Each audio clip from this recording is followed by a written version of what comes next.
And we are live with Hangouts on the Air with brought to you by Google. And as a quick note, if you are watching us through this already, if you are the first one just sitting on the page waiting for it to start up, then you should know that of course Google Hangouts and Hangout on the Air is going away starting in that starts Monday. They officially close down operations. So hopefully there's going to be no interruption and that you yourself just kind of, keep going to the same page. But if not, then, you know, again, I really do think that it's all going to be, just no change to you whatsoever. And actually, it looks like they might have already changed some of the stuff behind the scenes. But yeah, so in about 10 seconds, we're going to start the Computer America Show with Ralph Bond. Stick around. It's going to be a good one. Oh, wait. Wow. We would do that if I actually connected to the network. Dark connect. Okay. Broadcasting live. It's America's longest running national radio talk show on computers. Computer America. Let's pause that 1 second. Sorry, Ralph. 1 second. I forgot to connect to the network. Oh, this is going well. This is going well. I like this.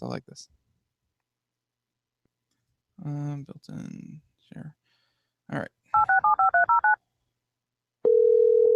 Only late by 20 seconds. We're okay.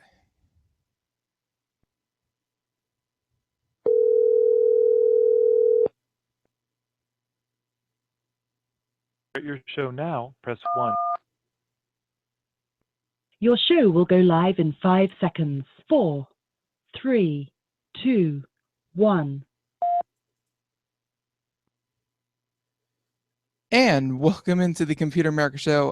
I assume. That got turned all the way. Broadcasting live. It's America's longest running national radio talk show on computers. Computer America. Hosted by national columnist Craig Crossman. Look for Craig's weekly column in your favorite newspaper. This show is being beamed nationwide at ComputerAmerica.com. Keep it here for technology news, computer products, guest interviews, and your phone calls. You're listening to Computer America. Hello and welcome into the Computer America Show. It's the nation's longest running, nationally syndicated radio talk show on computers and technology. Computer America is heard around the world and coast to coast, and I am your host, Ben Crossman. And I promise this is the rockiest opening we've had all week long, so why not save it for Friday? And, again, we're late by a couple seconds. We should be good, though, and welcome into the Computer America Show. Hopefully everyone out there is having a much better Friday than I am currently. But, if you aren't, then maybe a little bit of Computer America in your life will spice that up. And with that being said, just get some of the preamble out of the way. If you have any questions about today's show or past shows or anything that we do here at Computer America, head on over to ComputerAmerica.com and you will find that is our home for all things Computer America. You'll find the social media, you'll find everything to do with past shows, current show, and it's going to be especially relevant today because we indeed do something in line with show notes. And show notes are going to be important because Ralph Bond, as a longtime correspondent of the show, he puts together a fabulous little list that has links to articles, pictures of articles, videos that are related to the articles, everything like that included in one document. Really helps with the listening experience and really, shows instead of tells what we are doing here at Computer America. And so, head on over there. We will not be having a not a show reminder winner of the week, a social media winner of the week today, like we normally do on Fridays, because we are actually in the process of setting up a new contest with our friends over at Logitech, with a couple more prizes over a little bit longer period of time and a new format. So, the old way of entering is no longer valid. Don't get me wrong, still go find us on social media, but we're going to do something a little bit more involved. Hopefully to spice up what is that you do with Computer America, because like I've said before, we're not really fans of the whole idea that you set it and forget it. You go, you like us, and then sometime in the next couple of years, you maybe win a mouse. We like something a little bit more active and ongoing. And so keep an eye out for that. It's probably going to be set up sometime next week or, very, very by the latest, the first of next month. So yeah, keep an eye out for that. With that being said, yesterday on the show, we had news in the first hour. We had to reschedule our first hour guest, but in the second hour, we had WPS Office. They have a full office suite for Linux, Mac, Windows, iOS, Android. That was a really, really good interview, and we recommend that you go check that out. And again, that can be found at Computer America.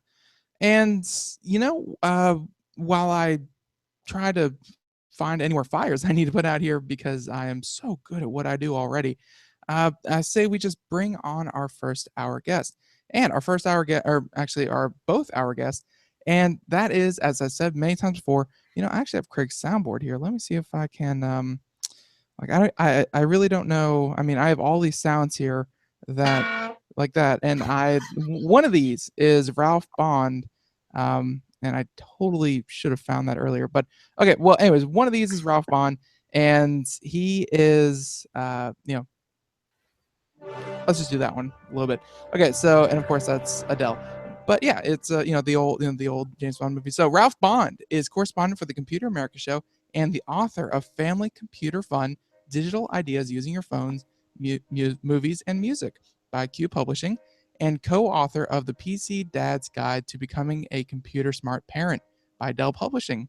Ralph was Intel's consumer education manager for 10 years, and for the past 9 years has been part of the Autodesk communication team. So, Ralph, I hear you in the background. Welcome onto the show once again. Yeah, that's great. I'll do my own theme music. It's like I'm there. It's like I'm there. All right, yeah. Let's turn that off before we have to pay royalties to Adele. That's going to be super expensive. Yeah, that's a good idea. Right, no, but yeah, welcome on to Computer America. It's great. Always great to be with you guys, and I'll tell you, this is going to be fun today. Right, and if I recall, I mean, we kind of had to change up your appearance last time on the show because yes, the week that you were supposed to be on, your daughter got married, I believe. That's right. Everything worked out, and they're still together. Amazing. 1 month in, the first month is really, really hard. Yeah. It is. What is the horrible statistic? 5 years or less, 50-something% of marriages, don't make it. Oh, no, God. No, but we're hopeful. We're hopeful. No, I think this is a keeper. You're right, but yeah. So, and for anyone out there, Ralph Bond comes on the show every month, and he brings with him a slew of stories and a slew of very interesting articles that have to do with everything from 3D printing to futuristic stuff like new building methods and AI, artificial intelligence. Just whatever is kind of high tech and new and interesting to talk about. And he has done it once again. And like I said a little bit, Ralph, you put a lot of effort. You put pictures and links to videos, and you can find that. Go over to computeramerica.com. You'll find today's show notes, and right there will be cheat notes, which has everything that we're talking about. So right, makes it very convenient. It does, and Craig and Ben are always polite and ask you to go, and every month I always command you to go get those notes because it really does enhance the show. You'll be able to see what we're talking about, see the videos and all that kind of good stuff. And hey, maybe just a couple of minutes, because I'm obsessed with movies and TV shows and stuff, but a couple of just real quick tip of the hat stuff at the outset here. If you haven't seen the stop action combined with computer graphic animation film Kubo and the Two Strings by Leica Studios, please go see it. It had like a 96% positive rating on Rotten Tomatoes, which is almost unheard of. And it was, interestingly enough, created about 2.5 miles from where I'm sitting right here in Hillsboro, Oregon, of all places. Very cool. And there's a long story behind how Leica wound up in the Portland metro area, but I won't go into that. But again, that's a great film. I'm at about halfway through the second season of Narcos, and Ben, before the show started, you told me that they've extended that show. They have about 2 seasons, but before we move on to Narcos, I actually kind of wanted to focus on Kubo for a second. Yeah, and that was an interesting one because like it's different, like you said, stop motion and things like Coraline and stuff like that. Right. It's not the preferred medium. Everything's CGI. So and don't get me wrong, there's CGI in there too, but it's also stop motion. But this is a hybrid, right. It's a hybrid. But I remember when its opening weekend, it had like dismal ticket sales. It had a few $1 million for a much higher budget, and yet everyone who came out of the theater, they took to all the forums online. They took to every meme that they could. And they said, "This is it may not be what you're used to, but it's very, very well done, beautiful, and the story is really, really good. Like, even though the opening weekend, like, I think it's gonna be one of those movies where the opening weekend really does suck, but it's gonna have really, really long legs. I guess what they call it. I think you're right. I think it's one of those, we call them a slow burner, one that kind of, maybe doesn't get off to a huge big spike, but over time, as word of mouth gets out there. I just checked in our local mainstream commercial theaters, it's still being played, so that's an indication that it's had some staying power, because I think it's been out about a month now or so. I don't recall exactly. And then I think, again, this in the business, DVD rentals, Redbox, all that kind of stuff. Films can have a prosperous life. It just may not be an initial. It's not going to be like the last Star Wars movie, which is just gigantic from the get-go and keeps going. It may be a slow riser. So yeah, but it's a great film, friends, and go and see it. And wonderful people at Leica here. And of course, kid friendly, right? Kid friendly. Yeah, it is a kid friendly film, and that's important. There's not a lot of that out there anymore. Right. Right. Exactly. So yeah, definitely go check out Kubo. And again, I hear that the visuals are just, something. They are stunning. They are absolutely stunning. And then a couple other things we mentioned second season of Narcos, and it's getting extended. This is the story about the infamous Pablo Escobar of Colombia, the great drug lord. What a story. What acting. I'll just leave it at that. I'm just beginning season 2 of Mr. Robot. If you're a computer geek person, that's a fun, interesting story to check out. Here's a surprise, and it got only 68% on Rotten Tomatoes, and that's Tina Fey's film Whiskey Tango Foxtrot, about a female reporter going into the Middle East. And I loved it. And I thought Billy Bob Thornton's performance as I think he's a colonel in the Marine Corps, is stellar. I thought it was a great film. Certainly recommend it as a rental. And then last but not least, finally, Leonardo DiCaprio gets an Academy Award for Revenant. I didn't see it in the theaters. I should have, because it's a visually stunning film. Beautiful film. Grisly, gritty story. I think he should have gotten the Academy Award for his portrayal of J. Edgar Hoover, but I'll leave it at that. I'm glad he got it this time around, and I heartily recommend that, especially if you have a big screen, but watch it on the biggest screen you can get your hands on, because it's this visually stunning film. Right. And again, everything that you mentioned there, I never got into Narcos, haven't seen Kubo and Two Strings, haven't seen The Revenant. Like, I'm so behind on pop culture, and now that Craig isn't here today, like, you really feel the pain, because Craig is usually the one who's like, oh yeah, I saw that. Yeah. Craig is on top. He is on top. But like, my favorite thing about Craig reviews is that he will review a movie for us. Yes. Of course, he'll do his best to avoid spoilers, and he'll give it, definitely go see it and don't go see it and rent it. But then immediately when we talk about a new movie, he'll go, don't pay attention to reviews. Like he'll give his opinion, but then in the same breath he'll say, but don't base your viewing habits on anyone else's opinions. Yes, agree. And I think that applies to Whiskey Tango Foxtrot, in my personal opinion. I thought it was an interesting story, well done, great acting. Mm-hmm. And I think, and it was fun to see Tina Fey in a serious role. Right. There are some comic moments, but I mean, it's a net total, a serious role for her, and salute to her. I think she's a fine actress. Very, very cool. And of course, give that a look. Okay, so all right, short of movies and television, we have and I just had it up here for a second, but we have like 20 some odd stories that you've actually picked out for us, where they all involve they all involve futuristic tech, and I think I actually closed it. A lot of them do, yeah. Yeah. So please, and while I go hunt down the list, which you can find at computeramerica.com. Take us away with the first one. All right, let's get into the first story. This comes from the Next Web, and it's a story attributed to a character simply called Mix. Sounds like a rapper, right? Anyway, the title of the story is This School Bus can take you on a field trip to Mars, sort of. And it's a little tongue-in-cheek, but it's really fun. Again, if you have the show notes, like we advocate that you get, you'll have the link. You'll also be able to run a really, really cool video that shows you what this is. I think this is one of the most creative, educational virtual reality experiences things that I've ever run into. But again, here's the story. Quoting from the article, it says, since the moment we set foot on the moon, Mars has become an obsession for millions of dreamers. While you might have to wait another 20 years or so to venture onto a journey to the red planet, in the meantime, there might be another alternative that will quench your interplanetary curiosity. For its Generation Beyond initiative, aerospace technology developer Lockheed Martin has created a mind-boggling virtual reality experience that takes you on a breathtaking expedition to Mars. I stopped for a second. Lockheed Martin, no disrespect to them, but I just wouldn't have thought of them being players in something like this. This is so computer high-techy, but then again, I'm sure they have some amazing capabilities in their engineering department. You know what's fun? And like my only, well, I have two connections with Lockheed Martin, and that is my middle school friend. Like, you know, we were, you know, best friends in middle school, and then in high school he got accepted into the good high school, and I got sent over to the not so good high school. So, you know, we kind of lost touch, but but he was really good with engineering, and I didn't find out until, you know, I was like, hey, whatever happened to him? And I looked him up on Facebook, and he is he's an engineer for Lockheed Martin. And I'm all right, good for him. But I was out at CES this year, and I was you know, sitting down to have lunch, and the guy next to me at CES, like, if you go to trade shows and conventions, happens more than you think.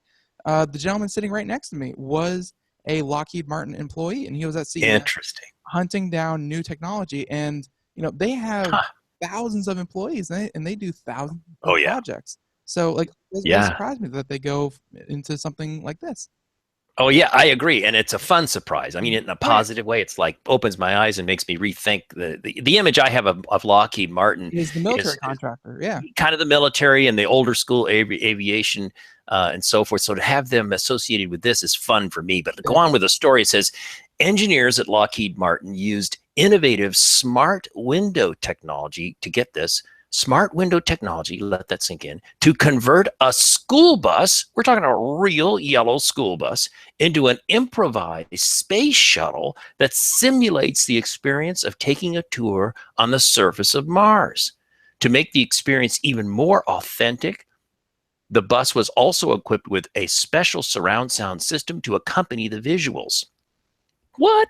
You have to get the show notes. You must play the video. Unfortunately, Ben's not in a situation technically where he can run videos for us as he usually does, but I really encourage you to see this. And Ben, maybe you're looking at it as we speak. It is such a compelling idea. Now, you can, in my show notes, have an article that's in Popular Science that'll give you more details, and there's a link. But to go on here, it says this was built on the Unreal game engine. This, you know, the technology, the core technology behind so many games, right? The bus uses several sensors to monitor the real world and translate that into a VR experience. If the bus goes 30 miles an hour, your view of Mars out the virtual windows goes 30 miles an hour. So it syncs up with the speed of the actual bus, my friends. If the bus turns left, your view of Mars turns left. What? I mean, this is super cool. They even mapped the surface of Mars onto the streets of Washington, D.C. to create a more detailed exploratory experience, meaning kids get on the bus starts going, and their magic windows, what would normally be windows to the real world outside, are actually, of course, display windows, but they're syncing up with the sound system, blah, blah, blah, blah, and you are taking a trip on the surface of Mars. Hands down, I kneel in awe before the creativity of this idea. And wait, time out, ding. Obviously, this could have entertainment park, Disneyland-like possible applications, that sort of thing. You can just imagine. Or how about going down, like here in Portland, Oregon, going down for a virtual tour of water, I don't know, China or something, but you're driving around the streets of Portland. They map Beijing or something into this. You see where I'm going with this? You can just imagine the possibilities are unbelievably cool, in my opinion. And if you can have a bus that could be programmed with, what would you like to do today, folks? Beijing, Paris, Rio de Janeiro, you know. Wow. We've actually touched on this with a couple of different correspondents, and the idea that virtual reality, you know, besides the obvious applications of, you know, just entertainment and things like that, but virtual tourism, where, you know, when you definitely could, you know, go fly out to the Grand Canyon. Why not have an experience where you can, you know, kind of virtually experience the Grand Canyon with high resolution pictures, you know, and almost put yourself there. And, you know, the idea of doing it to Mars, though, that's taking it, you know, a step way further. Oh, and that's fun. And I love your point, because let me play a little additional thought to that. Go for it. And it just occurred to me, around our city, and I'm sure yours too, there's the senior citizens homes, the assisted living homes, and they have their little shuttle buses, and they take the seniors to their medical appointments, or they take them to the shopping center, that kind of. What if they could have one of these buses tricked out to do this? And today's seniors, if you want, at 2 p.m., come on down to the lobby. We're going to take a trip to Paris, or we're going to take a trip to Mars. I don't know. Exactly. Wow. I mean, it's such a gift for those who probably could no longer get up to the airport, get on a plane, do travel in reality, but could do it virtually. And the other thing I like about it is the bus format means I'm not, confined to goggles. Nothing wrong with goggles, but I mean, that's a constriction, and for some people might be uncomfortable, perhaps even what do you call it? Air sickness inducing, motion sickness inducing, right? So you get away from that with this virtual bus or virtual vehicle idea. Virtual trains. I mean, there's no limit to this possibility. And it really does turn it into kind of a community, because hey, you're experiencing Mars with the other 15, 20, 30 people. There you go. With you. Yes, multi-person VR experience instead of a one-on-one goggle kind of thing. Yeah, very good. Yeah, I love this story. Salute to Martin, or Lockheed Martin. Right, and it probably won't be the last time we'll be hearing about large-scale virtual reality tours like this. It's definitely something that's going to be happening more often, and of course, tech is only going to get better going forward. And of course, I think that's a good segue. Tech going forward.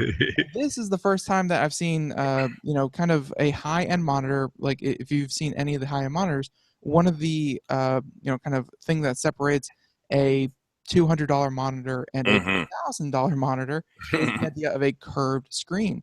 And you have an article here that it's a curved screen, but it's on a laptop, which I have never heard of before. Yes, that's right. This is really something for geeks. Okay, let's do a geek alert. Geek alert. No kidding. Because this thing is, as you'll find out why, a beast in weight and girth and size for good reasons, and has this innovative, for the laptop world, curved screen, as Ben was just saying. So this story comes from Ars Technica. Great outlet, folks, to look for stories about futuristic technology. It's one of my favorite sites. Story by Sebastian Anthony. And the headline is this: the Acer Predator 21X is the world's first curved screen laptop. So I'll take that at face value that in fact it is. If you have the show notes, you can see a picture of the unit showing the curved screen, and then just below it you actually see the unit sort of put on a tent mode frame, just so you can take off the back cover. Yeah, you take off the back cover and see what's inside, and guess what? You can see two incredibly powerful graphics subsystems, and we'll get into that in a moment. But again, the pictures from the show notes really help a lot. There's another shot that shows the unit from behind and shows you the girth, the thickness and bulk of this unit. But again, in fairness, there's a reason why. So here's the story. It says, Acer has unveiled some new laptops at IFA in Germany. Now, that's a big consumer electronics show. Think of it like the CES, or Consumer Electronics Show, for Europe, all right? So it's a very, very big deal, and it was held recently. I don't recall the date, but it says, including the utterly monstrous curved display 21-inch Predator 21X laptop. Now, Acer says it's the world's first laptop with a curved screen, so we'll take it at face value at this point. The new Predator 21X laptop sits at a very top of Acer's gaming laptop range, so it's their flagship, top-of-the-line product as of today. The curved screen, which has a resolution of 2,560 by 1,080 pixels, so that's pretty darn good, is powered by two NVIDIA's latest mobile GTX 1080 graphics cards. Awesome. And isn't that something? Now, see, I know you appreciate this, Ben, because I know you're a gamer, and I know you're deep into desktops and so forth, really fully tricked out with the best graphics and so forth. So I'm interested in your opinion about that. To me, that sounds pretty darn good. Well, yeah, and the fun thing that NVIDIA was able to do lately with their graphics cards was that, the series that, like the previous series, which was like, the highest was like 980, but they went 980, 970, 960, and like every iteration before that, they had a version for the desktop graphics card and a version for the mobile graphics card. And I think it was like the mobile was like the TI, And when they did that, obviously because it's a laptop, you have less room, and they had Right. with the 1080, starting with the 1080. What you get in laptops is the equivalent of the full-fledged thing in the desktop. Yeah. Getting two full-fledged desktop quality graphics cards in one laptop. I mean, this thing, like, first of all, that's $1,200 right off the bat, but Yep. you're getting, this is seriously a desktop replacement, not even like Agree. something like, oh, well, it's not as good as a desktop. No, this thing is as good as a desktop. Yeah, no, that's an important point, and that helps you understand its position in the laptop, mobile computing a lineup for them, and it'll explain when we get to it later the cost, because that's non-trivial. Oh, definitely. I do want to mention for some listeners who aren't that familiar with NVIDIA products and technology, a little note from their website about what NVIDIA G-Sync, which again, it has two of these. It says the screen, pardon me. It says the screen in this laptop is G-Sync enabled. So I thought I want to know a little more about that. Went out to NVIDIA's website, and it says NVIDIA G-Sync, again, this is according to NVIDIA, is groundbreaking new display technology that delivers the smoothest and fastest gaming experience ever, they claim. G-Sync's revolutionary performance is achieved by synchronizing display refresh rates to the graphics processing unit, GPU, in your GeForce GTX-powered PC, eliminating screen tearing. I hate screen tearing. And minimizing display shutter and input lag. The result? Scenes appear instantly. Objects look sharper, and gameplay is super smooth, giving you a stunning visual experience and a serious competitive edge if you're a competitive gamer, of course. Right. So that's interesting. Now, I before I go on, though, I want to ask you, Ben, two graphics cards. For a layperson, in this case, I'm basically a layperson. How do you coordinate? But I know about dual and quad core processing is divide and conquer of a task by multiple processors. Is the same kind of mindset or concept going on with two graphics cards in one unit? Well, there's there are things called I think SLI cables, and actually with the new iteration, the 1080s and 1070s and then 1060s from NVIDIA, they're actually optimized for 3 graphics cards. I mean, oh my goodness, wow, they're perfectly good for 2, but the SLI technology behind it is optimized for 3.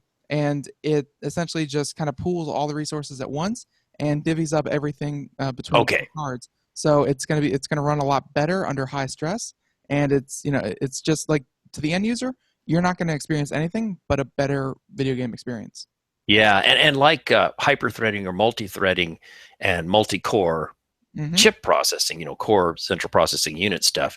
What always intrigues me is the trick of taking a task. So think of a task as like, I don't know, a ball, and you divide it up into pieces and say, here, you processor do this one, you other processor do this either. And then bringing the results together so super fast that it's transparent to you as the user that any of that divide and conquer is going on. And it sounds like the same kind of thing is going on with these multiple graphics cards. And I just find that, to me, still mind-blowing. I'm still blown away by multi-core processors, let alone this. So that's pretty cool. But to go on with the story here, CPU-wise, the laptop has a new 7th generation Kaby Lake Intel Core processor, but we don't know exactly which model. Given the laptop's desktop replacement aspirations, to your point, Ben, we are probably looking at some kind of quad-core 45W TDP chip from Intel rather than one of the dual-core low-power parts unveiled by Intel this week. And I don't know if I have the date of this story, but you can get it from the link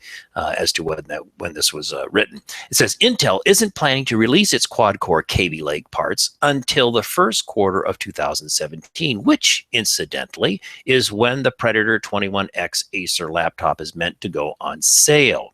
Now, here's something interesting. It says the Predator 21X also has Tobii eye tracking hardware. Interesting. 4.2 audio, parentheses, what's the only thing better than one subwoofer? Answer, 2. Of course. And a full-size illuminated Cherry MX mechanical keyboard. Nice. Isn't that something? And then it goes on to say the numpad, which isn't mechanical, can apparently be flipped over to become a touchpad. This thing has all the bells and whistles. I know, isn't that something? And then the author says, really, the whole thing is a bit of a beast. And I think that's meant to be both kind of a joke and a compliment at the same time. And then there's an update. Acer told Ars Technica that the Predator 21X will weigh 8 kilograms or 17.6 pounds, just under half the weight of Elvis, the world's heaviest domestic cat. Acer hasn't provided even a rough ballpark for pricing on the Predator 21X, but considering the top-end Predator 17 laptops today cost about $2,600 US or more, and the Predator 21X could probably cost somewhere around, 4,000 plus, more likely maybe in the 5,200 range or something like that. So it's not for the faint of heart or slim of wallet. No. This is really meant to be a big beast of a thing. But if you have serious, heavy duty computing and graphics, and this could possibly appeal to computer-aided design people too, not just gamers, and right? And real quick, the music means you have to take a break. We'll come back and finish up with this story right after that. And stay tuned for more Computer America. Sometimes disaster strikes.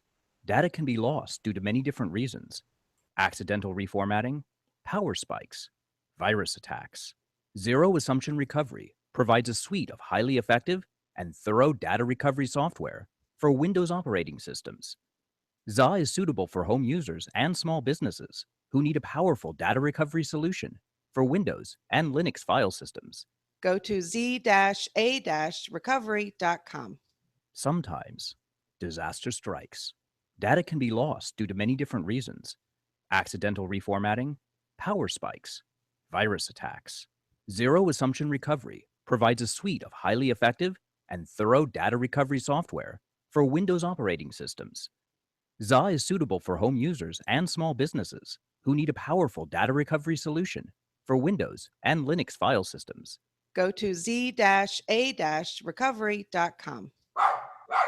Looking for a best friend? Brother Wolf Animal Rescue has your best friend waiting just for you. The mission of Brother Wolf Animal Rescue is to help build a sustainable, no-kill community where no dogs or cats are ever killed for population control, where true euthanasia is reserved only for animals who are irremediably suffering or for animals who are truly a threat to society and with no hope of rehabilitation. Brother Wolf staff and volunteers go door to door, neighborhood by neighborhood, to educate citizens about local resources available for at-risk pets and to help their families connect with those resources. Brother Wolf's community-based approach to no kill helps keep family pets healthy, happy, and in their homes and out of the local shelter system in the first place. For more information or to make a tax-deductible donation to this wonderful 501c3 organization, visit their website at www.bwar.org. Help to realize Brother Wolf's vision when no animal is euthanized for lack of a home. Who's a good boy?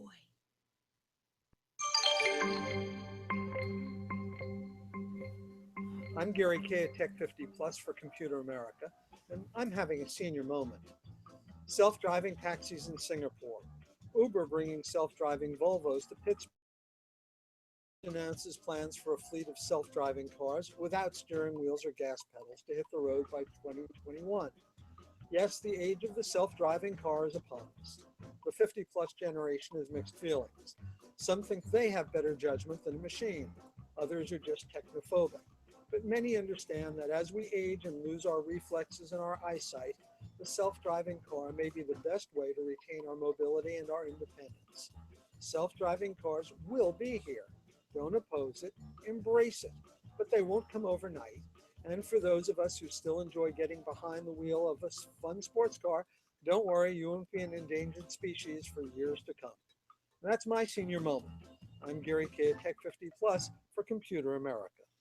And welcome back to the Computer America Show. That was, again, Gary Kay from Tech 50 Plus. He is a regular correspondent here on the show, and he will be doing a segment along with our News at Bulletin Reviews by Marty Winston. So yeah, keep an ear out for a new one starting next week. Yeah, we'll have a completely different one, but he focuses on issues for 50 and older audiences, and of course self-driving cars. It, really is going to be one of those things that older audiences are definitely going to want to keep an eye out for as they kind of figure out their whole mobility situation. But coming back, because you can't wheelchair everywhere. That's impractical. But coming back to the Computer America show, and welcome back. 33 minutes past the hour, and we have Ralph Bond with us for both hours today. Yes, he's dedicated both hours. What a great guy. To being on the show. And we are doing all these great stories, which again, go over to computeramerica.com, today's show, and you'll find all the notes with links, with pictures, with movies, everything all compiled, nice and neat for you as we talk about them. And, we just finished up, or at least we just finished reading about this article about this really, like, I've seen a lot of laptops, and Yeah. like this might honestly be one of the most expensive I've ever seen.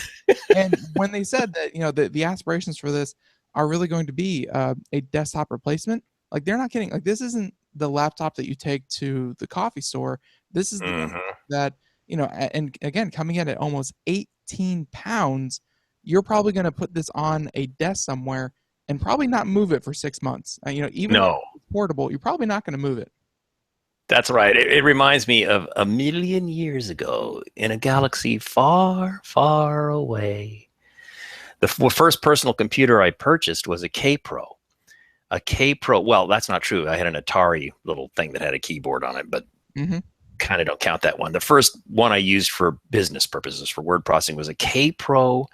Luggable is the term we used to use, because it was like the old compacts. They were the big kind of suitcase luggage size computers that would have you'd take a cover off the front, and that was the keyboard, and then you'd have a little screen and so forth. And they were basically like a desktop with a latch that you could, with a handle you could carry around, hence the term luggable. So I think this one comes into the category of luggable at 17.6 pounds. Again, we're talking about the Acer Predator 21X, which is what we just finished talking about. But again, if you're into a heavy computing need, let's say you are in computer-aided design like Autodesk, the company I work for, you're going to a trade show, maybe you have a small display area, you don't want to lug around a bunch of desktops and separate monitors, but you still need the superpower to do demos and so forth.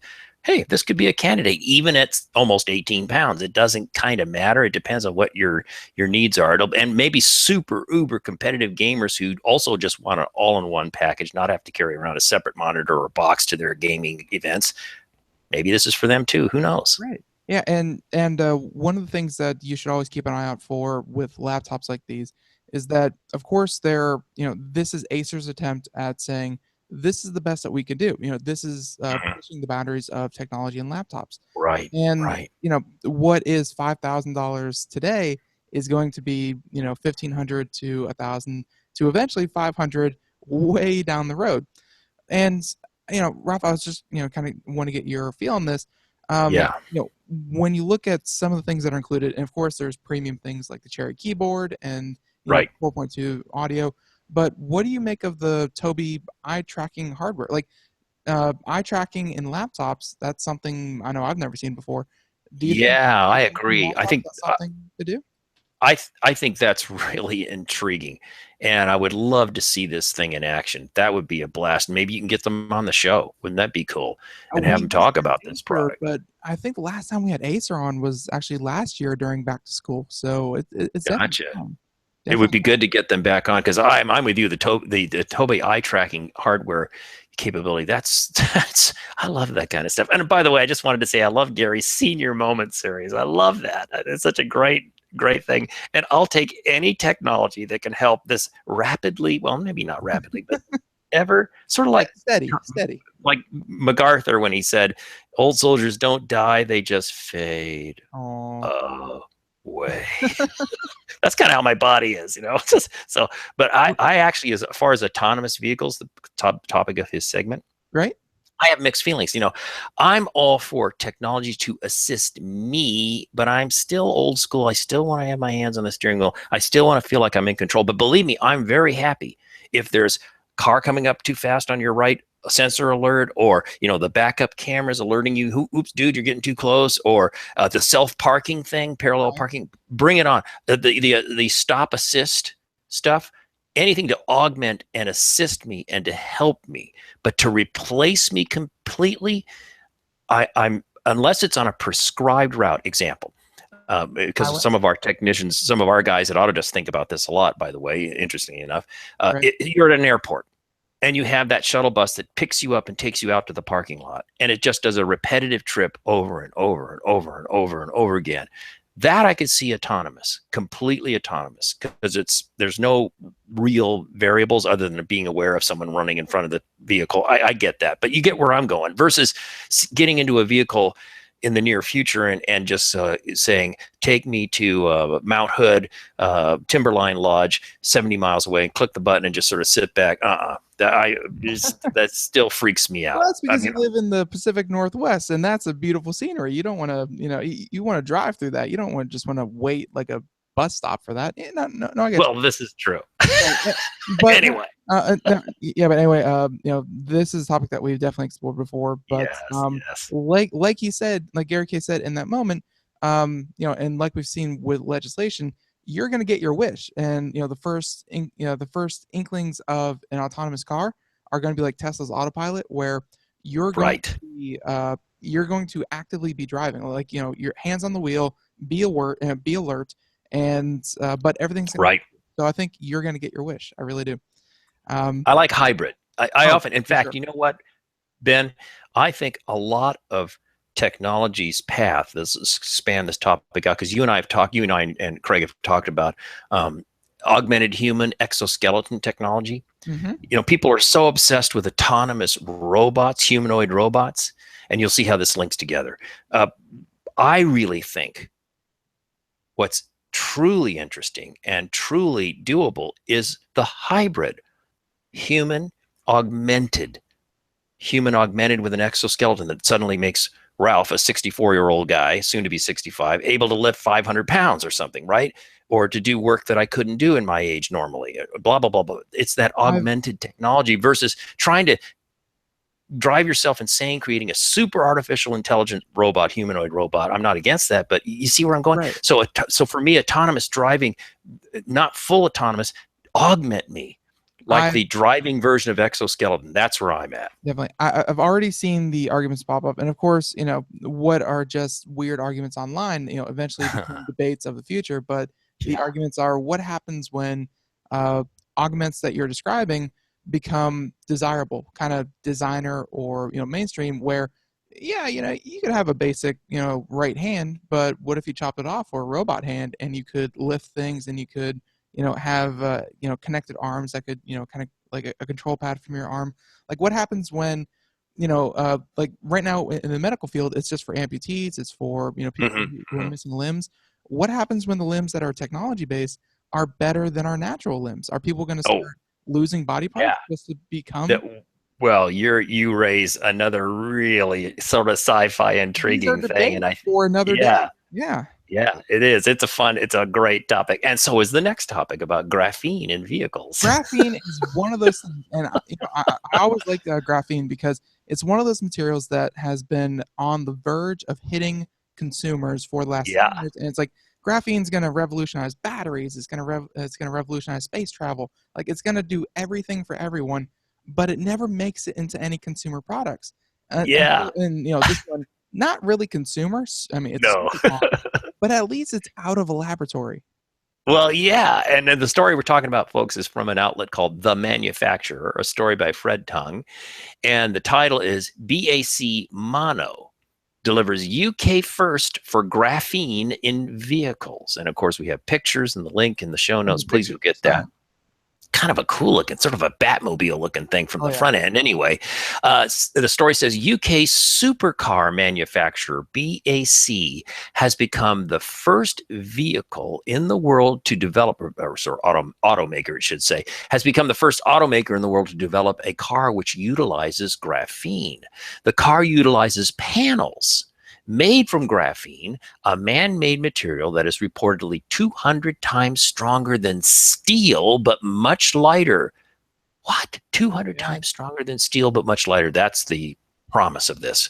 The Liverpool-based automotive manufacturer has partnered with Haydale Composite Solutions to create the rear wheel arches out of graphene. The finished car, called the Mono, is the world's only road-legal single-seater supercar. That's interesting. Graphene is made of carbon sheets that are 1 atom thick and is also a lot stronger and lighter than standard carbon fiber. In addition to its added strength, it can provide weight savings of around 20%. That's so important, which means it also offers performance, cost, and fuel economy advantages. Mhm. Pretty cool, huh? Subhead in the article says graphene used in rear wheel arches of the BAC monos we mentioned before. The rear wheel arches were chosen to be used as a test for the material because of the complexity and size of the part, and allowed BAC to thoroughly test and understand the manufacturing process. BAC development director and co-founder Neil Briggs commented, quote, BAC is uniquely placed in the automotive industry to be able to take innovative steps, and latest work with graphene is further proof of this. The rear wheel arches feature the super strong composite, and then the image talks about the image being sourced from the company, of course. But let me go on with a quote. It says, this development work is further proof of our ability to work with the very latest materials and innovators. At BAC, we don't wait for new technology to come to us. We actively seek it out and work with the very best in the industry to stay at the forefront of the automotive and motorsport industries. Goes on to say, making significant weight savings and improving body strength will allow us to offer improved performance to our customers. And then it goes on to say here, Ebi Shahidi, Director of Aerospace and Defense for Haydale Composite Solutions, their collaborator in this project, right, said the tests had shown some major increases in impact and thermal performance coupled with improved surface finish. What? Not only am I getting better impact and thermal performance, it's got a better finish than carbon fiber. Wow. So he says, it's pleasing to see these attributes being demonstrated on such a high performance vehicle as the Mono, he said.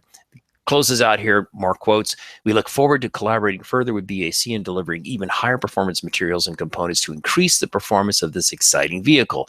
And then it says at the conclusion here, BAC recently showed the graphene enhanced Mono at the Science in the City Festival in Manchester, England. So, hey, it's a limited application in this car, but the implications are interesting, and that's what I thought would be fun to share, because you can just bet the automotive industry is looking over their shoulder and saying, that's interesting, and the rest may be history. Who knows, in a few years, your next automobile the body may be completely graphene. It sounds like it's got so much potential. Like it's not even like the auto industry is looking over their shoulder and saying, take a look at that new material. They've been drooling after it for the past 50 years that they've proved it was possible. Again, like the cool thing about this is that it's 1 atom thick, for the entire sheet. And and then they layer and layer and layer. Yes. I mean, graphene is supposed to be, like stronger than steel, bulletproof. It was supposed to be the material that was going to make things like space elevators possible, but you just can't produce it reliably. And and like I said, like that's got to be the hang up. Yeah, manufacturing. Yeah, they can't manufacture it. So I mean, like people want it, and it's going to change a lot of things. I mean, the weight savings alone. Like imagine fuel efficiency in cars. It's going to save a lot of fuel, but you just can't make enough of it, and that's the problem. So, but it's good to see it out of the lab. At least in a full blown car. That's agree. That's the significance of the story. I think it's a incremental step. Right. And like you said, like they made a special importance about the wheel well, the wheel arch of the car being so, of course you can shape it, bend it, and they're working on working with the graphene material. So very cool. And again, the pictures of the car, folks, go out and get the show notes, because the pictures are admittedly they're from the company, so they're multi-million-dollar photo shoots, but they're still some of the coolest cars I've ever. Pretty cool. Definitely. All right, and so that's that car, a car that I will never probably even get to lay eyes on, but still very, very cool. And let's head on over to really what I consider one of your area of expertise, or not even expertise, but areas of interest. And that is 3D printing, because we have a 3D printing story almost every single month. And this one, though, I mean, we've talked about 3D printing bridges, 3D printing toys, 3D printing magnets. This is 3D printing on you, I guess. Yes. And this does have whoop, whoop, whoop, Autodesk shameless plug warning alert. This does involve my company, Autodesk, so I just want to set that up. But it's a fun story. And this story actually was covered by a host of outlets. I just happened to grab one from a very comical name outlet called Laughing Squid.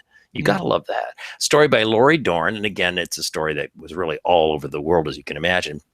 The headline is An Incredible Industrial Tattoo Machine That Works Like a 3D Printer on Skin.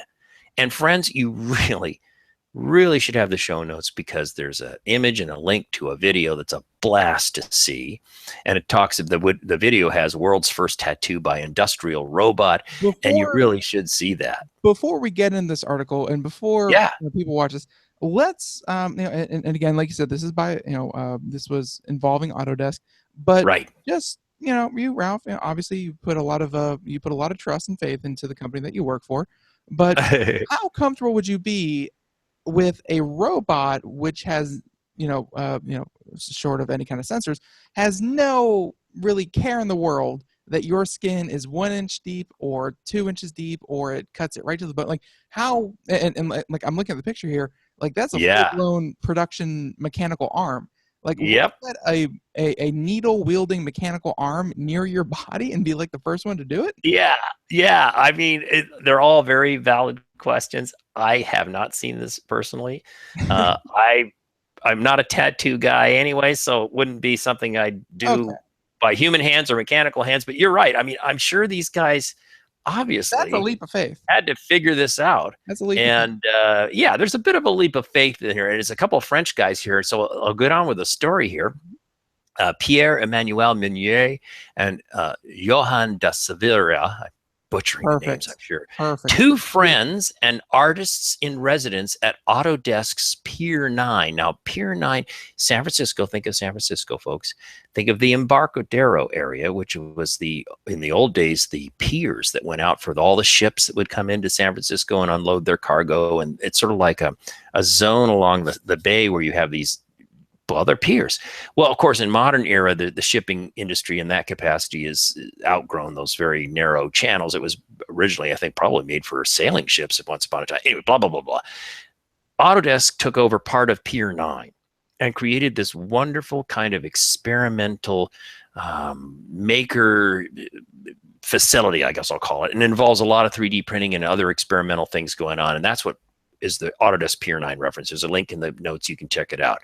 So again, these two fellas, they're friends and they're artists in residence at Autodesk Pier 9, have created Tattooee, an incredible industrial tattoo machine that uses the principles of 3D printing to safely, to your question, Ben, safely apply ink under the skin. The pair premiered their invention earlier this year at an event held in Parisoma, Parisoma, co-working space in San Francisco, California, where they described themselves. So again, if you look at the video, it's in French, but you can at least see this thing in action, which is kind of fun.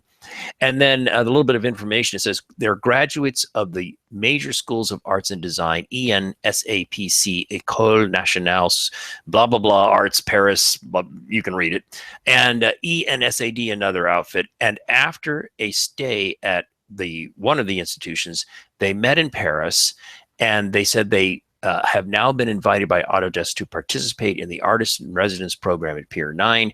And it said, they went on to be quoted saying, "Our personal experiences have enabled us to grow in areas such as sculpture, tattooing, graphic and industrial design, mechanical design, art, consulting, filmmaking, photography, prototyping, woodworking, teaching, and research with the same pleasure and passion." So that's also kind of a shopping list of some of the things going on in our Pier 9 research area. But the real bang for your buck here, friends, get the show notes, look at the video, or if you're not able to get the show notes, but you are in front of a computer, well, then you don't have an excuse. But I was going to say, you could just in Vimeo or YouTube, just put in a tattoo, 3D printing tattoo machine. You're bound to find the videos. There's multiple videos out there. It's a fun story. Absolutely. And again, it's like if you think that there's any profession out there that's not going to be affected by, by, of course, 3D, but by automation and things like that. I mean, tattoo artists, artists are kind of one of the things that we're supposed to be future proof and automation proof is that the creative side of it. But what happens when you can just load up a I hope that you don't use a JPEG because there's so many artifacts you're tattooing crap, but a PNG or a vector file of your Yeah. tattoo and walk in maybe a drive-through and just get your tattoo printed on you. I mean, Yeah, I just had a flash. In the Walmarts or your Targets or whatever, sometimes in the pharmacy sections, right? They'll have the little chair and the stand, kind of a booth where you stick your arm in and you can do a free blood pressure test. Mhm. So you can see where I'm going with this. Imagine someday you stick your arm in something and you look at a screen and go, "Oh yeah, give me that skull right there. That looks good." And And it's like, let's see. Here you have your blood pressure. Here is your red dot. Here's a vending machine. And pick a tattoo. Yeah, wow. And but I've seen a lot of cool things with not just electronic ink, and they have that. Don't get me wrong, but also with dissolvable bio inks. So maybe tattoos aren't going to be such a big deal if you can get like a bio ink and just get a tattoo every couple of years. Who knows? You know what? You've actually, I think, although it's a technical feat to do a real tattoo, and I give these guys credit for that, but you're right. How about those temporary tattoos? What is that in the Indians, as in Indians, have that tradition of the beautiful painting they do on their hands and stuff. For ladies, I think it's mainly for women. And we actually have at our little street fair once a week, the farmers market thing on Tuesday night. And there's a couple of women that do this, and it's very popular, not just with the Indian community, but everybody. I see all these gals in there getting these incredibly lacy, beautiful hand. Well, there's nothing to say you couldn't program a printer to your point, spray an ink that might last a few weeks or something like that. And not to get away from the artists and stuff, but hey, that could be a more, more comforting. And by the way, I Googled it. Mendi or Mehendi is, the kind of thing. But, is the name of that art form. But I mean, again, it's one of those things where if you can think it, it's going to be possible. It's not, if it can happen, it's when it's going to happen. So if we can imagine here on the show, it's going to be a possibility here in a couple of years. Very, very. I think temporary tattoos make a lot more sense than making a life commitment that requires lasers to reverse. No, I don't think so. Definitely. Although some people really enjoy that permanency, but to each their own. It is. And of course, to each their own. We can start this article, but I got to warn you, we have maybe 3 minutes before we swap over to the second hour. Super excited. Yeah. But story number 5, if you are reading along in the show notes here. And we just did a story about graphene. This is not the same thing, but of course molecular level engineering and materials. Carbon nanotubes could give us faster processors, and the one thing that everyone wants: ding ding ding ding ding. Lives. Yeah, so we'll just sort of introduce this. Of course, I know we're bumping up to the hour here, but with the time we have, and this is from TechCrunch, a story by Lucia Maffei. And really, I love this. I love these kind of out there on the edge of technology research. And so we'll get started and then just, holler when it's time to break away. Carbon nanotubes are one of those super materials, a cylinder with a diameter of 1 or 2 nanometers. Now remember, a nanometer, think of a meter, okay, is 1/100000th of a meter. What? Tiny. I mean, we're talking really small. So a cylinder with a diameter of 1 or 2 nanometers that are full of dreamy applications ranging from supercomputers to ultra efficient smartphones. The problem is they are difficult to manufacture, and commercialize these applications may require 10 to 15 more years of development. So it says here, a nanotube is a tube-like molecular structure made of one element, usually carbon. In particular, carbon nanotubes which were accidentally discovered in 1991, I'd love to know the backstory there, are known for their exceptional electrical and mechanical properties. What? Wait a minute. Electrical and mechanical properties. Gotta love that. These properties arise from nanotubes' structure. In nanotubes, carbon atoms are organized in a helix made of hexagonal arrays. Visualize a typical honeycomb structure. Lots of hexagon cells of wax. Then imagine wrapping this honeycomb texture in a small cylindrical roll more than 25 million times smaller than a sushi roll. That's small. Why sushi roll though? But anyway, there you have a wire of carbon nanotube. Pretty cool, huh? The symmetry of this honeycomb-like roll, along with its tiny diameter, introduces significant changes in the electric density of states and hence provides a unique electronic character for the nanotubes. Professor Huqiel M. Ajan, I'm sure I'm butchering that, and Otto Z. Zhao write, and there's a link here. You can see their writings. You pronounce those names perfectly. Do not worry about that. And of course, again, if you're following along in the article here, or else in the sheet notes, it is article number 5. And I'm going to stop you right there. We're going to continue on. You got find out why these honeycomb-like rolls are important for everything from electricity to new materials to faster processors. And again, just like graphene, how they promise to change the future. If they could just make it out of the lab is the big thing. But yeah, we're going to find out just what they hold in promise. And again, if MIT uses it, then it has some form of promise. And of course, the music means we have to take a super tiny break as we switch over from the first hour to the second hour and ride out Friday afternoon with all of you. Hopefully you are ready for the weekend. We have one more hour of Computer America coming right at you. Broadcasting live, it's the only national radio talk show on computers to air every weeknight. Computer America, hosted by national columnist Craig Crossman. The first hour's behind us, but there's still more of tech news, tech talk, and your phone calls. We're being beamed nationwide at ComputerAmerica.com. You got computer problems? Bring them on. You're listening to Computer America.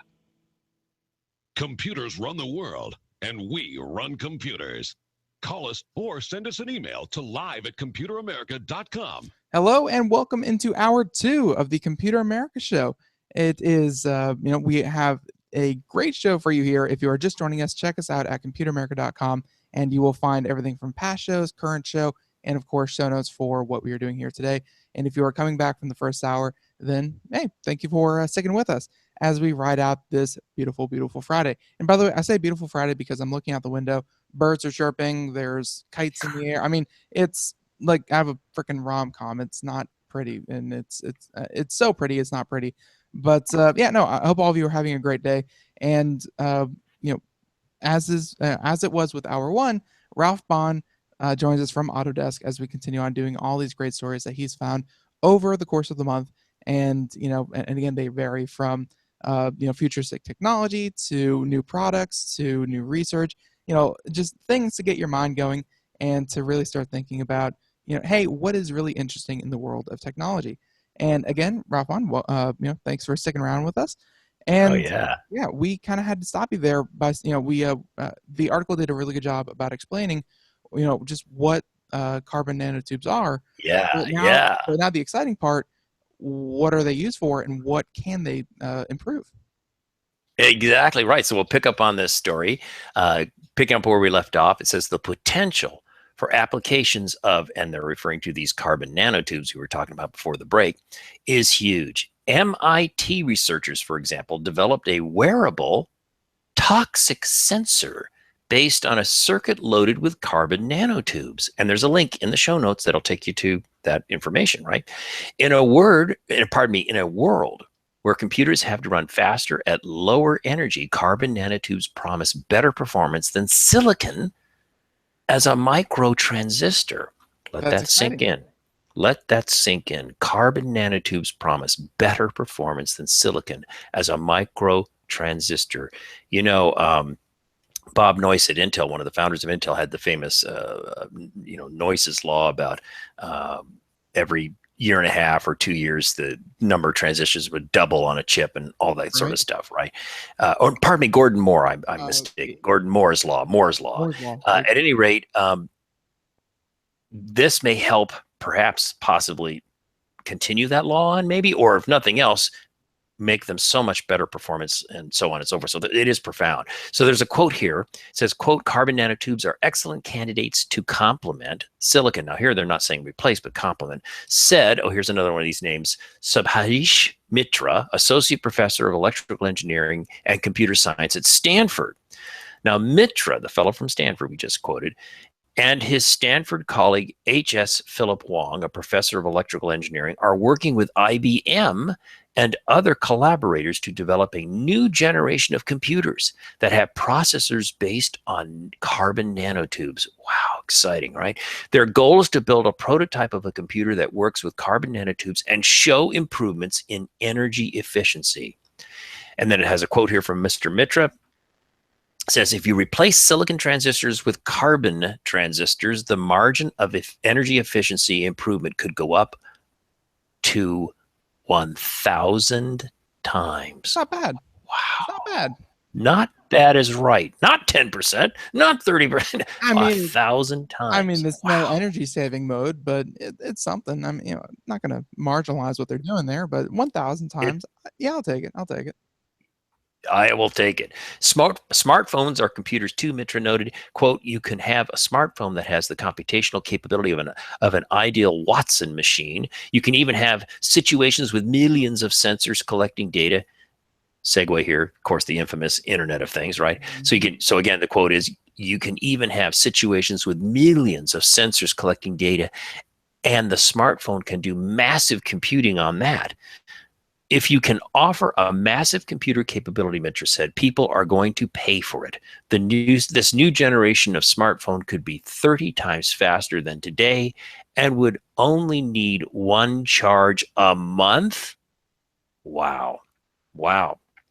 I think also this technology could give a new, fresh re-kick to the tablet world, which is sort of stagnated a bit in terms of sales, right? Because if you give that kind of computational battery life power into that form factor, then suddenly business and field work takes a shot in the arm. Like I feel like you're even understating that. I mean, that doesn't just kind of shoot shoot tablets in the arm. That kills desktop computers because hey, if tablets can do all that computation power in in a handheld form, that kills desktop computers. That kills laptop computers, and all you have to do is worry about what screen are you going to put all this power to kind of do whatever you want. Like it frees us from having computers sitting on our desk when your phone can do hundreds of times better than what your desktop could do. Well, it's an interesting point, and I think it's sort of, to me, I'm thinking a future relative to the tablet part of the equation, a future of super Surface Pros, right?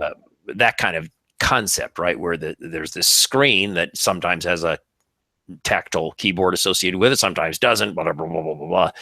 Anyway, it goes on and saying, after having mentioned applications in Internet of Things and beyond, Mitra is eager to draw a line between research on carbon nanotubes and basic incorporation into manufacturing. So here's the rub, right? Theory versus reality. Even though research has seen progress, smartphone manufacturers don't probably want to jump into new things unless we're absolutely sure, Mitra concluded. We hope they'll start experimenting on this soon, although it sounds like they're pretty optimistic, the researchers, that is. Goes on to say, 10 or 15 years, Mitra said, could be a realistic schedule for commercial implementation. 10 or 15 years. So, I mean, this is out there on the horizon. Any new technology, Mitra said, has a range of implementation and comparable size, of course. Goes on to say manufacturing carbon nanotubes is the issue, but other universities are working on that solution as well. The lab of Rice University, for example, discovered a process called Tesla phoresis. I presume after Nikola Tesla in honor of him, Tesla phoresis, to create self-assembling carbon nanotubes. Super cool. That solves the problem right there. Self-assembling? Gotta love that. There's a quote here. What we discovered is that nanotubes can actually string together and form wires by themselves under this electric field, said Paul Shakuri, assistant professor of chemistry at Rice University. He said in a video put out by the university, there's a link, go and check out that video. There's new science coming out of this as we go. So to me, this was completely irresistible. This story is so cool. And like, I'm not going to say this is the problem, but this is something that we run into quite a bit with stories like this. And, again, to bounce back to the graphene one, to bounce back to, half a dozen other, hydrogen fuel cells and so on and so forth. Like, it promises so much. And, and like that 10 to 15 year timeline definitely sounds very, very appealing. But just like the graphene thing, like it's been in the labs for 10, 15 years. You can do a lot of stuff with it.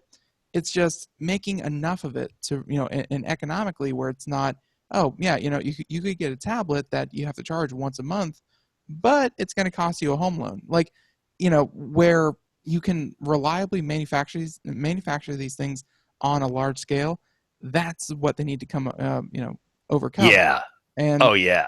Like, I'm hopeful. I really am. I really do like the idea of this article. Me too. They just need manufacturing.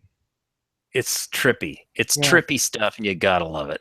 That's one of the joys about doing this show with you guys is I troll this stuff and I see this stuff, and it's so much fun to be able to share it. And by the way, folks, classically or typically, we never get through all of the stories I put together because I usually put about 18 to 20 stories. That's not a problem. Think of them as Ralph's and Computer America's reading assignment for you each month. Think of it sort of like a book club for your mind. And just, grab those show notes. Obviously, we've already covered some, but do look at the other stories. It's a great way to kind of stay fresh and look at that and maybe give you some insight on some of the websites that are really good in reporting things, like the next story here from TechCrunch. Right. Yeah. And by the way, to put a name to it, we're going to call it the RBB from now on, which is the Ralph Bond bonus. Everything that we don't get to is just icing on the cake of what we talk about here on Computer America. Yeah, that's it. I like it. But truly, I'm serious, because it doesn't bother me at all that we don't make it through all the stories. I'm hoping that people will grab it, download it, take a look, have some fun with it, and can, like a reading assignment, like a little homework assignment that's painless with no quiz. and the fun thing about this next story here, which is again, yes, we actually covered this a bit on the show, and oh, good. But of course I was doing it alone, so how interesting can that be? But this was actually one of the things that I was thinking of, and if this makes it out of the lab again, I mean, it promises another revolution. Like but this one is even more exciting because hey, it's technology that's already in mass production. There you go. Yeah, this one is, instead of being kind of 10 to 15 years out like the previous story, this is very near terms and very, very, very encouraging. So again, this comes from TechCrunch. The headline is New Lithium Metal Tech Can Create Ultralight Car Batteries and Thinner Phones. And this is a story by one of my favorite writers at TechCrunch, John Biggs. I've been reading his stuff for years, and salute to John on this one as well as many of his stories. If you have the show notes, you can see there's a cool chart here.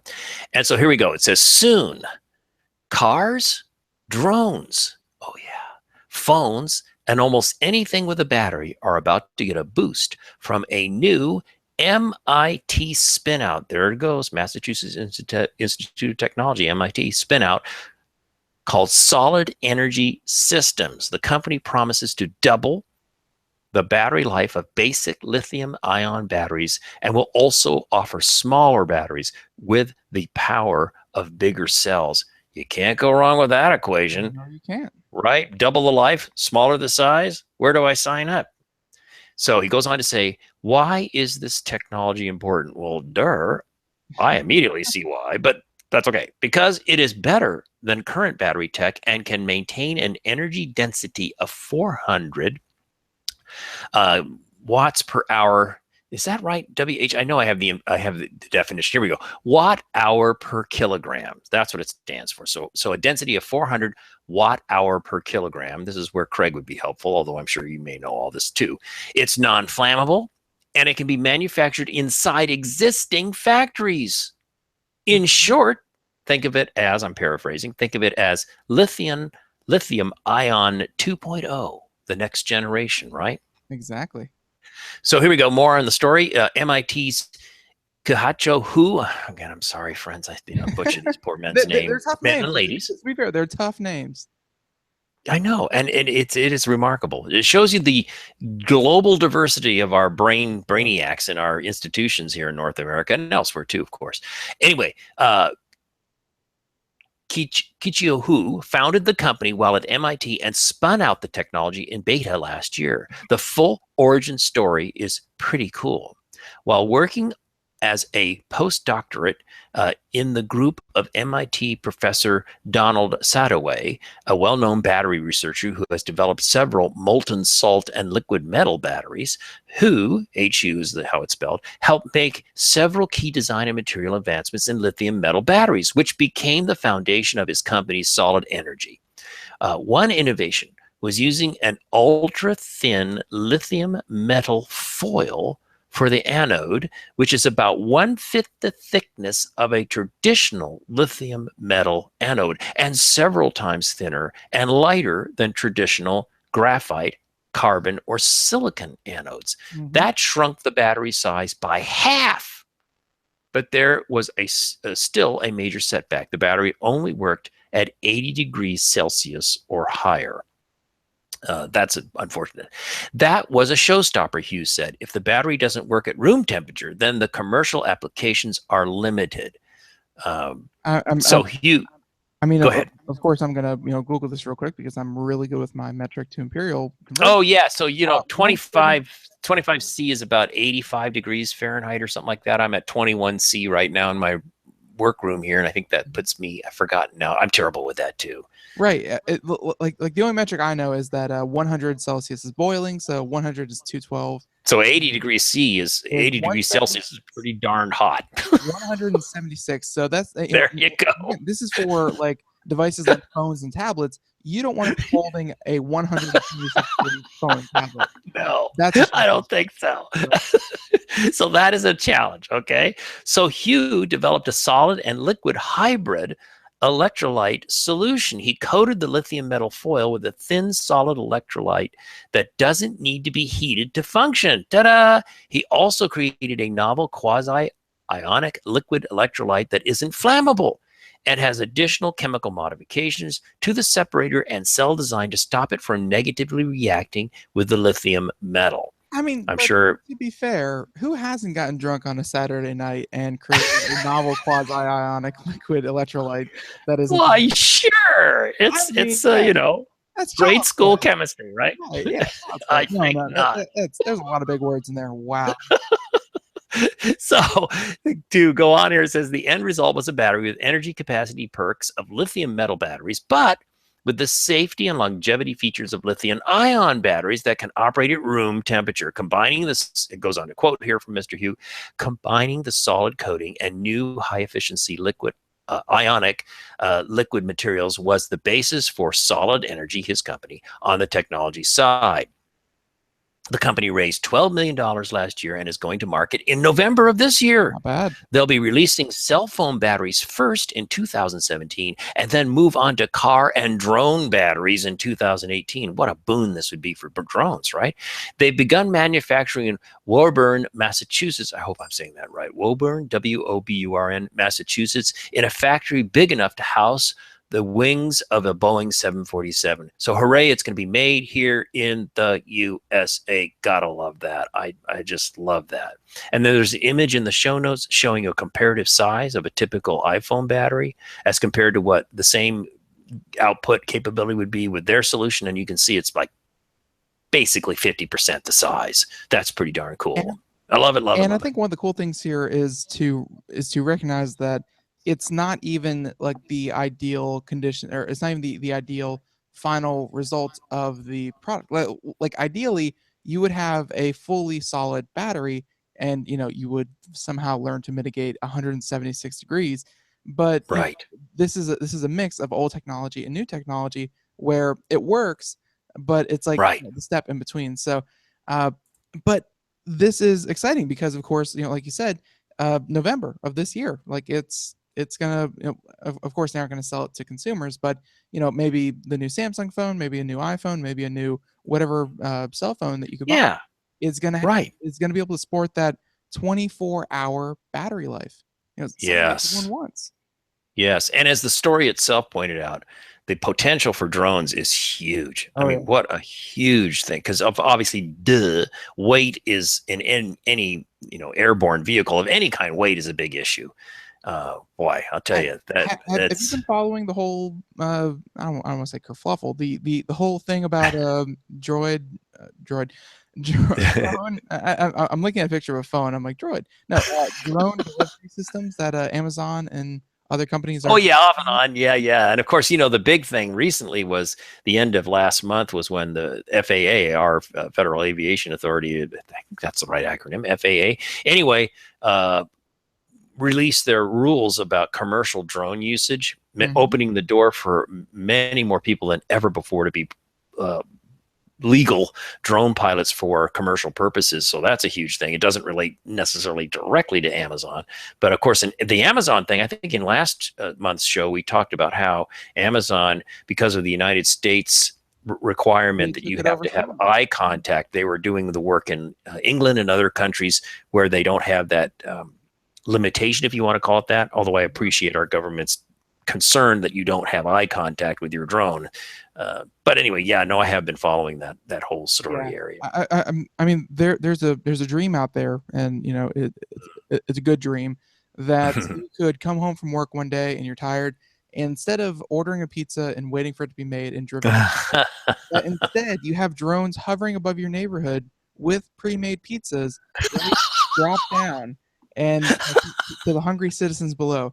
I mean, with solar technology to keep them warm. Right. Yeah. And it's little things like solid energy batteries and better battery life that leads to, drone delivery and all that kind of stuff. Like, again, and the fact that it's coming out this year is super, super cool. So, I really, really do like this one because it is current technology, and that is one of the things about non-line of sight drone usage that I think could be highly justified would be for emergency purposes. Let me explain. So you have a terrible car accident, and if somebody calls 911, and of course the paramedics are trying to get there as quickly as possible, what if they could deploy a drone that can get there much faster and at least give them a visual initial assessment? So the emergency vehicles, so they have something like that already, because I think it would be a super cool app. I can't recall which city it was in, but certain hospitals are deploying drone, or at least they want to deploy drones with defibrillators. So like you hit a button, and because who carries defibrillators with them, it would fly out, land next to the patient, and you'd be able to use them on the spot. And again, you might even have a remote, a trained paramedic to talk you through. Okay, Mr. Jones, I want you to grab this, now do this, and do. Yeah, isn't that something? Oh wow, right. Okay, I love it. Actually, since we're going on a tangent here, real quick, I actually did an article yesterday about a gentleman who was driven to the hospital. He had a blood clot in his leg. It was up to it was like the beginnings of a stroke, and he felt it coming on, and he was in a Tesla. He was conscious enough and aware enough that he told it to drive him to the hospital, and the self-driving car was able to navigate him to the hospital instead of having an ambulance come get him and make the round trip back to the hospital. Since we're talking about self-driving cars, what about a day when you can hop in any car, hit 911 or hit a button, and instead of an ambulance having to make the round trip, instead just have any car be able to rush you to, of course, in situations where this applies. Wow. Any car could just drive you straight to the hospital, like that. And medical and technology, that's hand in hand. Yeah. Well, and in police work too. I mean, how about in this contentious, very sensitive world of police interaction with folks being able to have a drone maybe that's hovering around filming everything? So there's, the chest video is one thing, but what if you augmented it with a drone that's deployed to a scene where something's going on? Of course, you're with Autodesk. I mean, get the software of all your AAA blockbuster movies onto these drones. You could put, visual effects onto the whole police film thing. You could have AAA movie blockbuster quality, police drone video. You could do this. This is possible. I can tell it's Friday. That's what I yeah. can. Oh, You know, I for can sure. tell our brains are in Friday. Friday is 5 o'clock somewhere mode. Friday is a wonderful day. And speaking of a wonderful day, what about a day when the mega processor is an Yes. awe-inspiring? That was a horrible segue. I'm sorry, but story 7. If you're following along in the show notes, the mega processor is an awe-inspiring multi-ton CPU project. Yes, and I apologize because I just realized in my show notes I didn't give the attribution as to who the author is, but maybe Ben, you can click on it and find that out while I start the story. It comes from TechCrunch, another story from TechCrunch. I thought this was really fun. The mega processor is an awe-inspiring by the way. Oh, another John Biggs story. Good Yep. for him. Okay, I'm going to type that in right now because I want to always give him credit. He's a great guy. Okay, so mega processor is an awe-inspiring multi-ton CPU project. And here's the story, folks. Plus, there's a really cool image in here too, really fun. And you'll see it looks retro, and there's a reason. Let me explain. And there's a video too. Once again, show notes. You get to see the video. So, kind of a tongue-in-cheek opener. What did you do this summer? A few outdoor concerts, maybe some grilling. But did you complete a room-size 40,000 transistor CPU made entirely by hand? Didn't think so. You gotta love this. Can claim that. I don't think many people can claim that. No, at 40,000 transistors is okay. Bear with us. This is a fun story.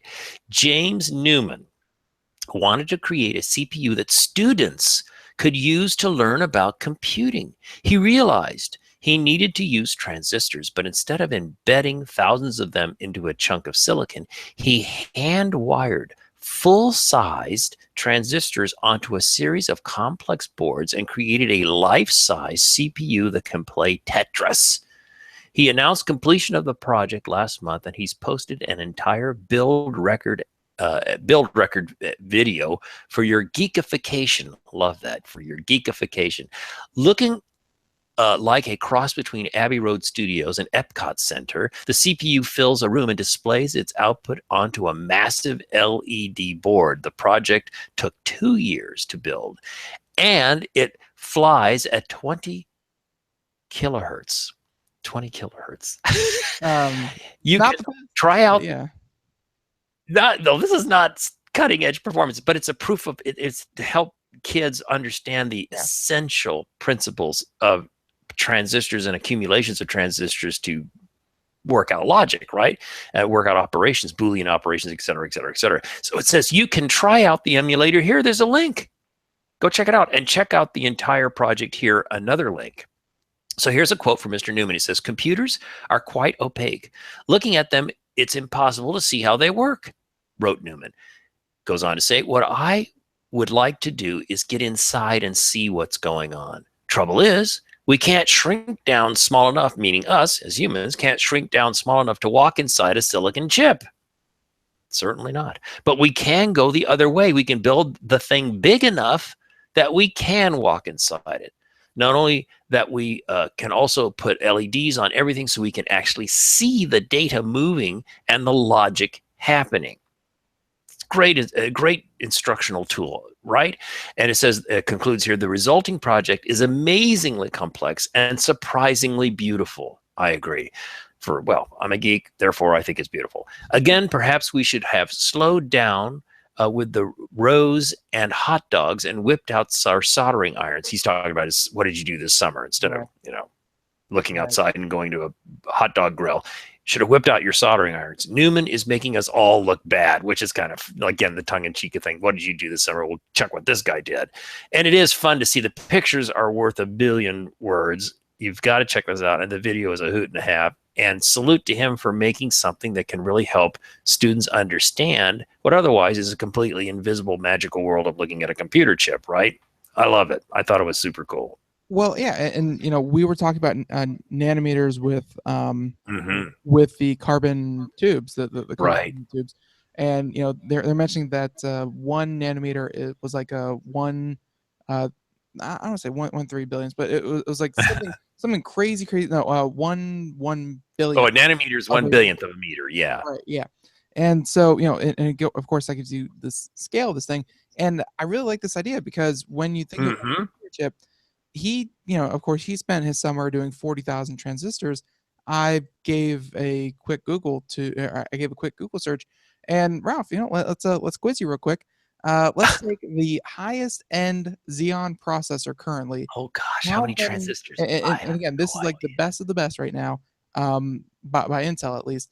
But 22 core Xeon Broadwell E5. How many transistors does that have? I guess I have no clue now. I billions. I have no clue. It's billions. Yeah, no, I'll give you that. It is billions. It is 7.2 billion transistors in a Holy moly! And Isn't that summer? Right, and he spent his summer working on 40,000. Yeah. And in the beginning of solid state microprocessors, a 40,000 transistor processor would have been pretty powerful in the day, because wasn't the first Intel microprocessor? I want to make sure. Was it only 4,000 transistors? 4,005? No, I'm sorry. I actually have the full chart here. The first one, Intel 4004, 1971, had 2,300 transistors. 2,300. So less than even 4,000 that I mentioned before, because I was just trying to dig in my memory. So this guy's 40,000 handmade, hand full-size transistor hoobity-doobie that he did here has way more transistors than Intel's first chip. So you gotta love that. The first time the transistors went above 40,000, which is what he did by hand, this was 1982 with 55. Oh, that's not that well. I'm so old. That doesn't sound like a long time ago. Not that old, but okay. No, but that's pretty impressive, isn't it? Very impressive, and again, using it as a learning technique. I mean, yes, a learning technique. It's just it's impossible to visualize 7.2 billion transistors, but 40,000 much more manageable. And I applaud what he's doing.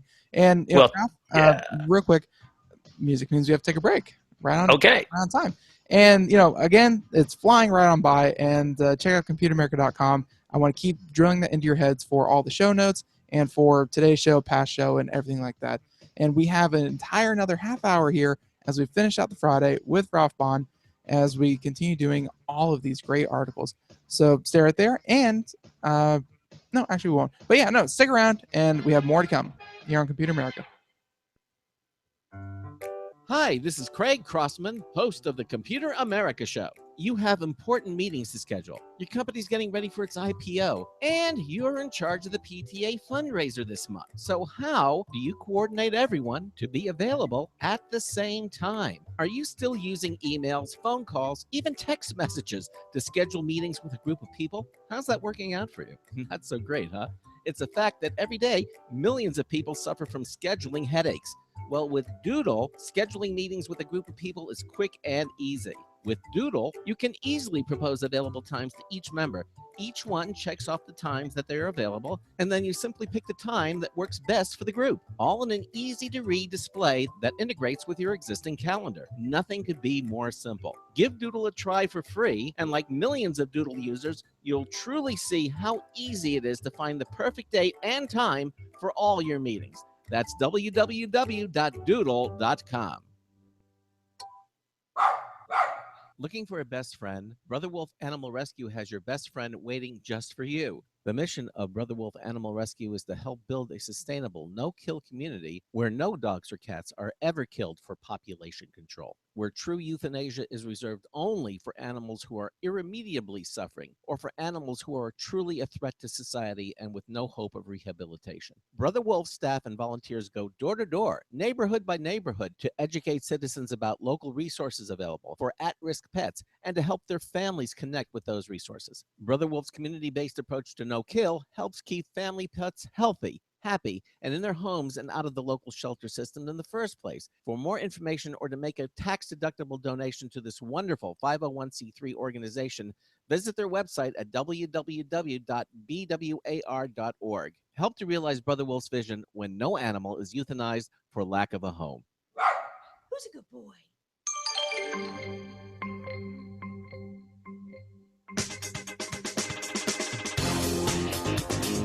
Sorry, gender-neutral connectors just can't be AC/DC. Marty Winston with a News Tips Bulletin Review for Computer America, this time the Intermatic Dual Tech Motion Sensor. It looks a little like a smoke alarm, but it really houses a PIR, that's passive infrared motion sensor, that can cover 1,600 square feet, plus an ultrasonic motion sensor that can cover 1,000 square feet, plus an ambient light sensor, and you have ways to adjust the sensitivity of all three.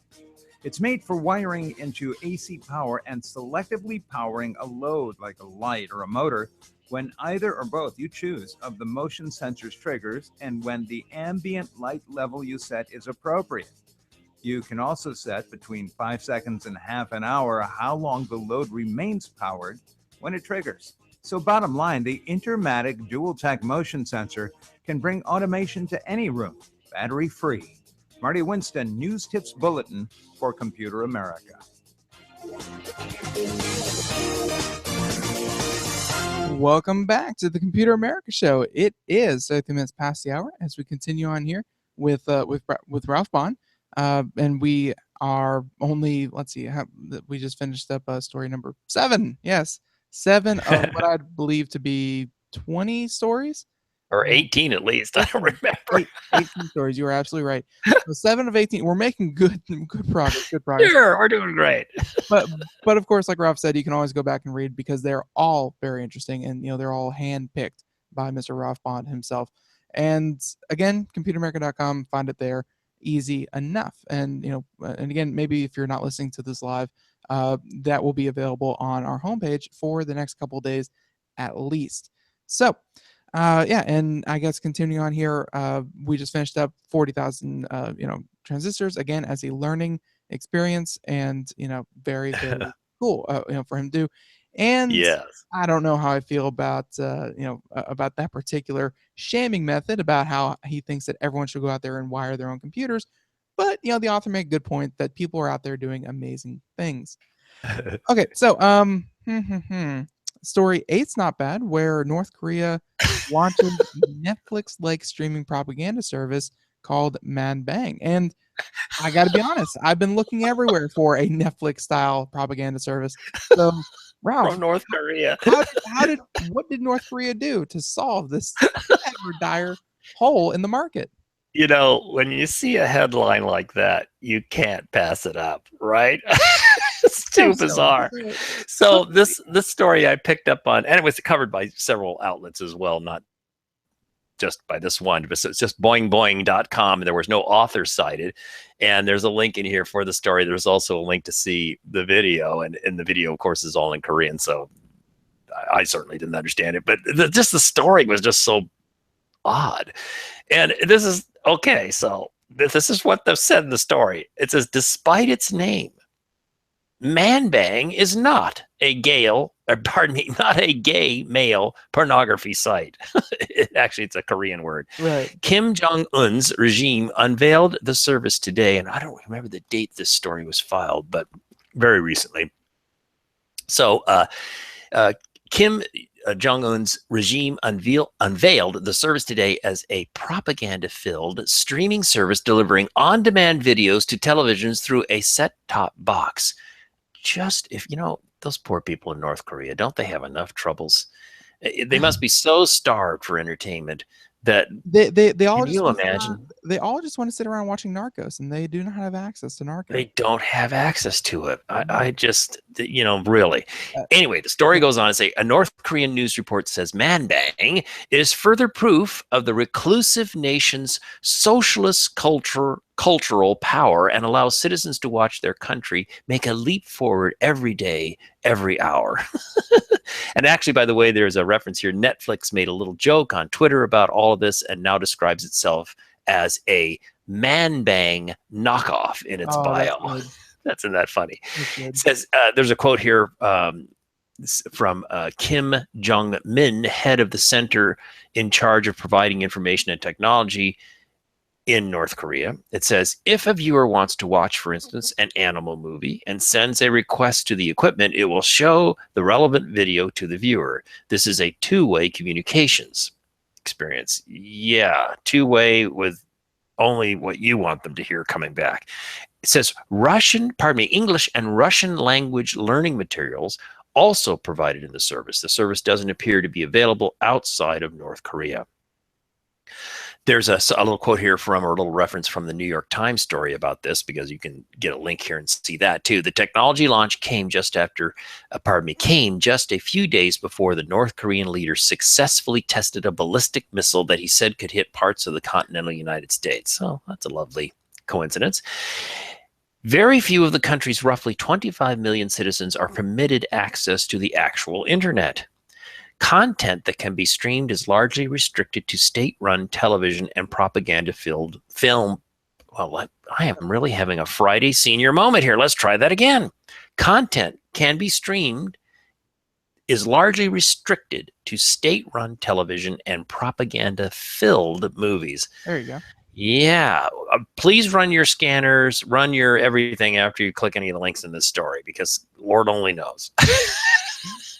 Well, it turns out North Korea just took over the Computer America show, so we are now Man-Bang America. And actually, I don't like that name at all. But no, like yeah, it's pretty bad. It means something in Korean. I thought I had that in the story.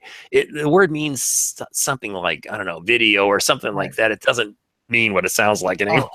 I guarantee it. But no, and North Korea, like it's one of those situations where it's one of those situations where, like, I think in the history books, people are going to look back at North Korea and say, how could any modern world really allow those kinds of atrocities to happen at the same time as, we sit here and, I really do feel like, when you have that kind of regime, joking is probably one of the best things you can do, because it delegitimizes what they're doing.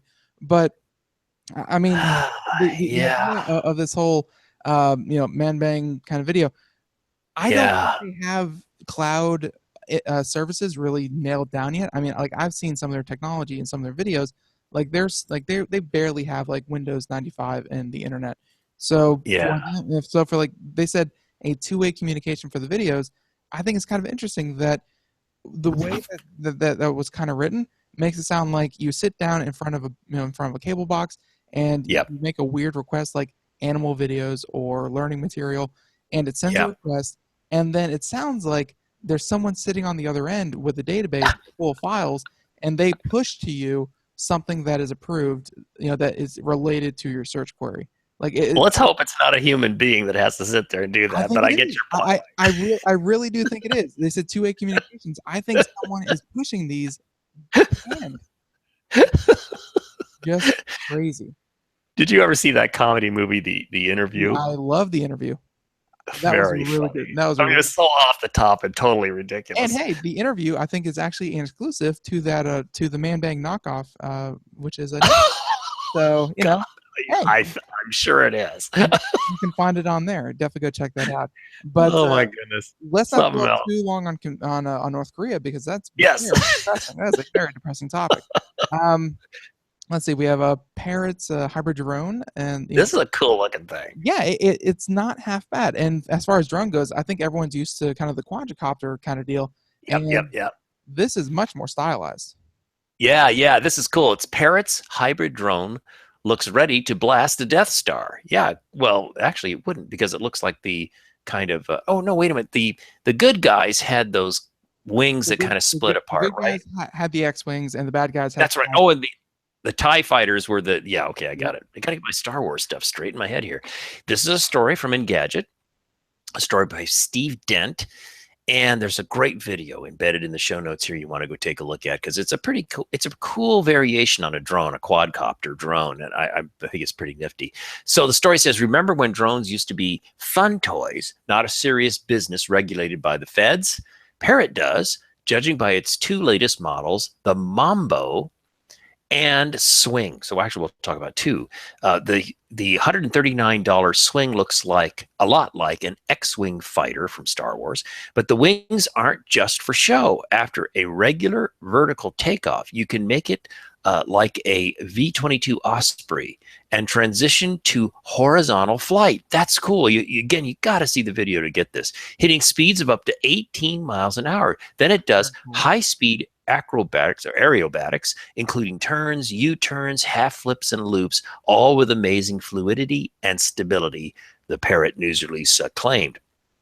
Though it's built for free flying thrills, it's also equipped with a 3-axis accelerometer and gyroscope that keep it at a steady altitude in plane mode, in airplane flying mode, right? Meanwhile, an onboard 480 by 640 camera gauges the drone's forward speed and can save photos to a 1 gig flash memory chip. There is, however, no live view. When you're ready to land, an ultrasound sensor detects the ground from less than 13 feet away, helping it to set down gently. Isn't that clever? And it does all of this while looking like it's a blast, like it can blast a TIE fighter out of the sky. It is a cool product. You gotta check it out. Definitely. And then moving on to the next product here. Speaking of blasting, what if you married a tiny Nerf gun and a drone? That's what the premise behind Parrot's other new drone, the $119 Mambo. It's a very small 2.2 ounce UAV that comes with 2 accessories, the cannon and grabber. The cannon carries 6 pellets that you can fire up to 6 feet, while the grabber lets you pick up and drop very small objects up to 4 ounces like sugar cubes. For an extra $15, you can also get the Illuminator LED accessory with controllable intensity and flashing. Well, that's a must-have. That can't be an extra. You got to have that. The Mambo can also do aerobatics and fly up to 18 miles an hour, and has a built-in 3-axis gyro and accelerometer. Like the Swing, the other model we just talked about, there's a vertical camera that measures speed and snaps photos and packs an identical autopilot and landing features. It's pretty cool. Again, we have a video of that product as well. Both devices can fly for 8 minutes and come with a new app, the Free Flight Mini. It lets you set up custom commands and parameters for the drones and fly them at up to 65 feet away using Bluetooth LE. However, you'll probably want the new $39 FlyPad joystick controller, which should make piloting a lot easier. It extends the range of both drones to up to 196 feet and comes with a smartphone holder.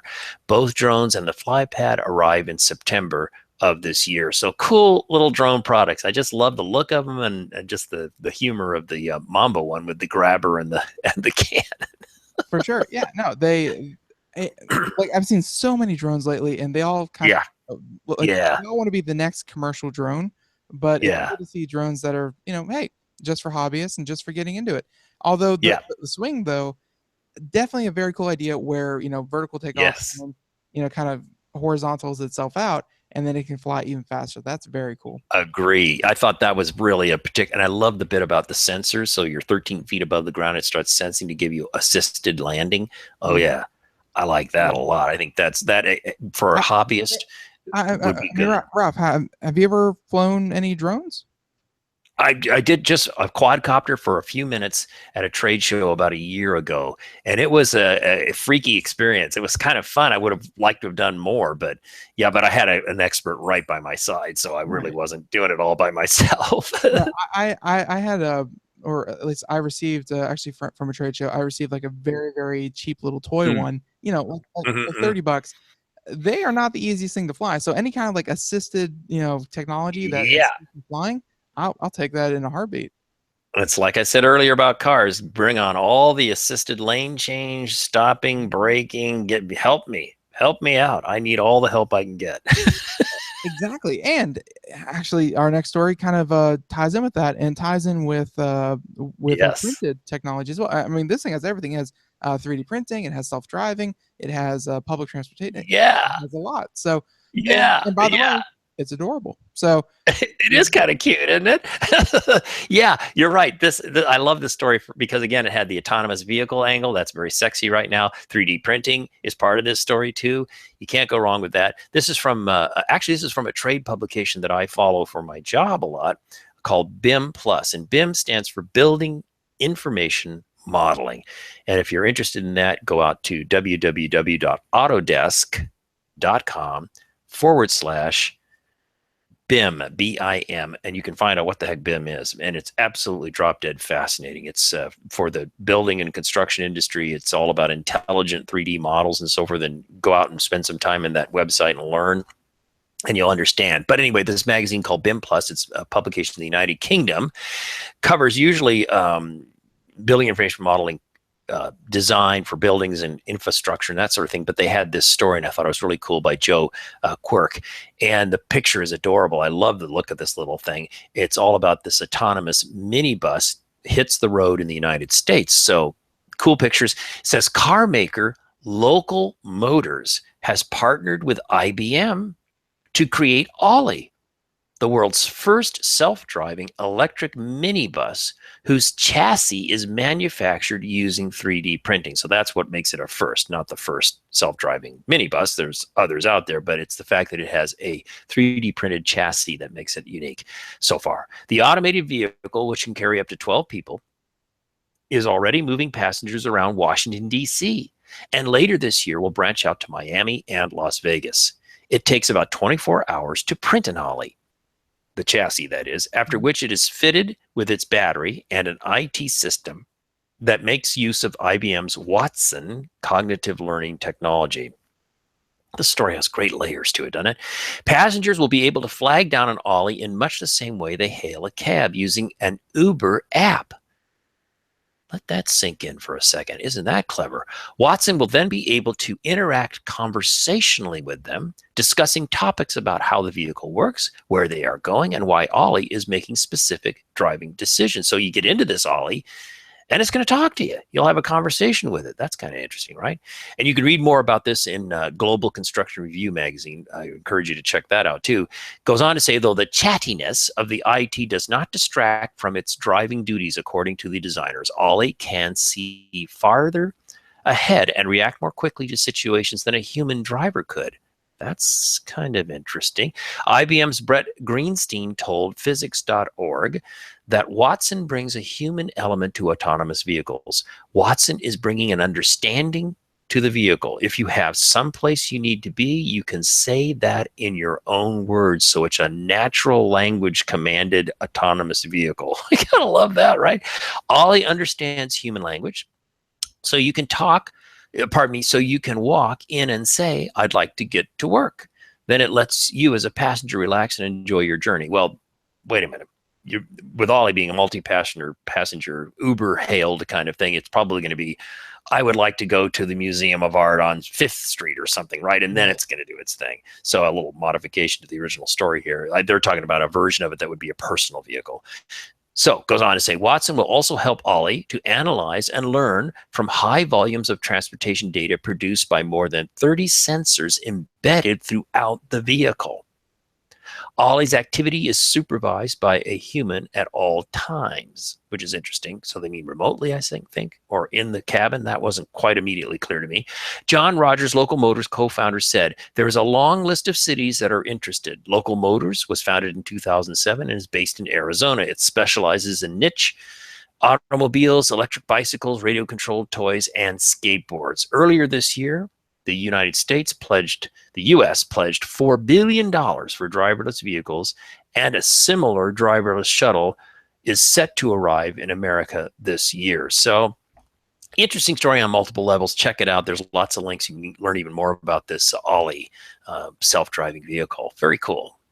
And it's just crazy that we go from years in the future, to someday driverless cars. Google was working on it back in 2011.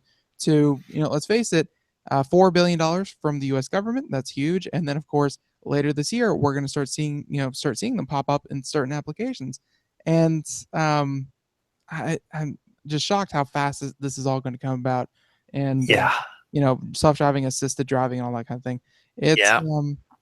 It's already here. It's just has to. It's very interesting. It's got to be very unnerving for taxi drivers or even human Uber drivers and stuff. Who knows what the road ahead is? It may not involve them as human beings anyway. So and who knows? Better that vehicles like this. I mean, I don't know really anything about the vehicle. Well, I think I saw how it's made, so I don't want to call myself an expert, but maybe I am. But they said that it takes 24 hours to print out an Ollie. So car manufacturing, or at least. Of course, wheels and batteries and glass, I'm sure stuff like that has to be prefabbed and installed. But 24 hours for a new vehicle, that is shocking. So You know, Right. very, very cool that you can go from, you know, needing one to 2 days later having an ollie, you know, ready to go and on the road. Yeah, yeah. And again, I think just to qualify, I think the 3D printing part was the chassis. So I don't think the Right. rest of the body is. No, no, But no, your no. point's well made. It's an interesting thing. I got to be honest. I kind of wonder why 3D printing a chassis would be an advantage, unless it's the materials being used. It's lighter, maybe stronger. I don't know than a traditional steel chassis. The only thing I can think of is Hmm. just you know, the immediacy of it. You know, you can 3D print one and in 24 hours print another one, another one, another one. Yeah, yeah, yeah, yeah. And then of course prefab everything else. Just hey, the scale that you need to deploy these things, because you know, unlike a bus that can carry 30, 40, 50 people, this looks like it's going to carry a family of 5. You know, and like that's it. So Yeah. quite a few of these things zipping around. Very Yeah. exciting.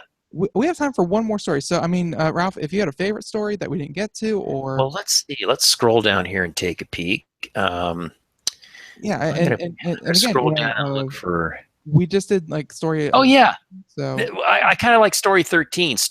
Disney's Star Wars Land. Disney's Star Wars Land will turn people into Jedi with cool attraction. perfect. Now- What a way to wrap up a very entertaining Friday. Yeah, I mean, I'm a huge Star Wars fan, and I really love the latest film. I've seen it 3 times now, and really looking forward to the next installment. And I love that young woman that was in and the fellow who played Finn too. I think they're a Right. great combo. Looking forward to more of both of them. I think that's going to be great. Anywho, so story from Techno Buffalo. Brandon Russell, also a great writer. Disney's Star Wars Land will turn people into Jedi with cool attraction. There's a link, of course, a picture in the story here. You can see. So the story says, in addition to a slew of new films and merchandise, Disney will open new Star Wars themed lands at Disney locations in California and Florida. Wow. We've seen a bunch of concept art of what these lands might look like. And now a newly surfaced patent has revealed what kind of cool interactive exhibits visitors will enjoy.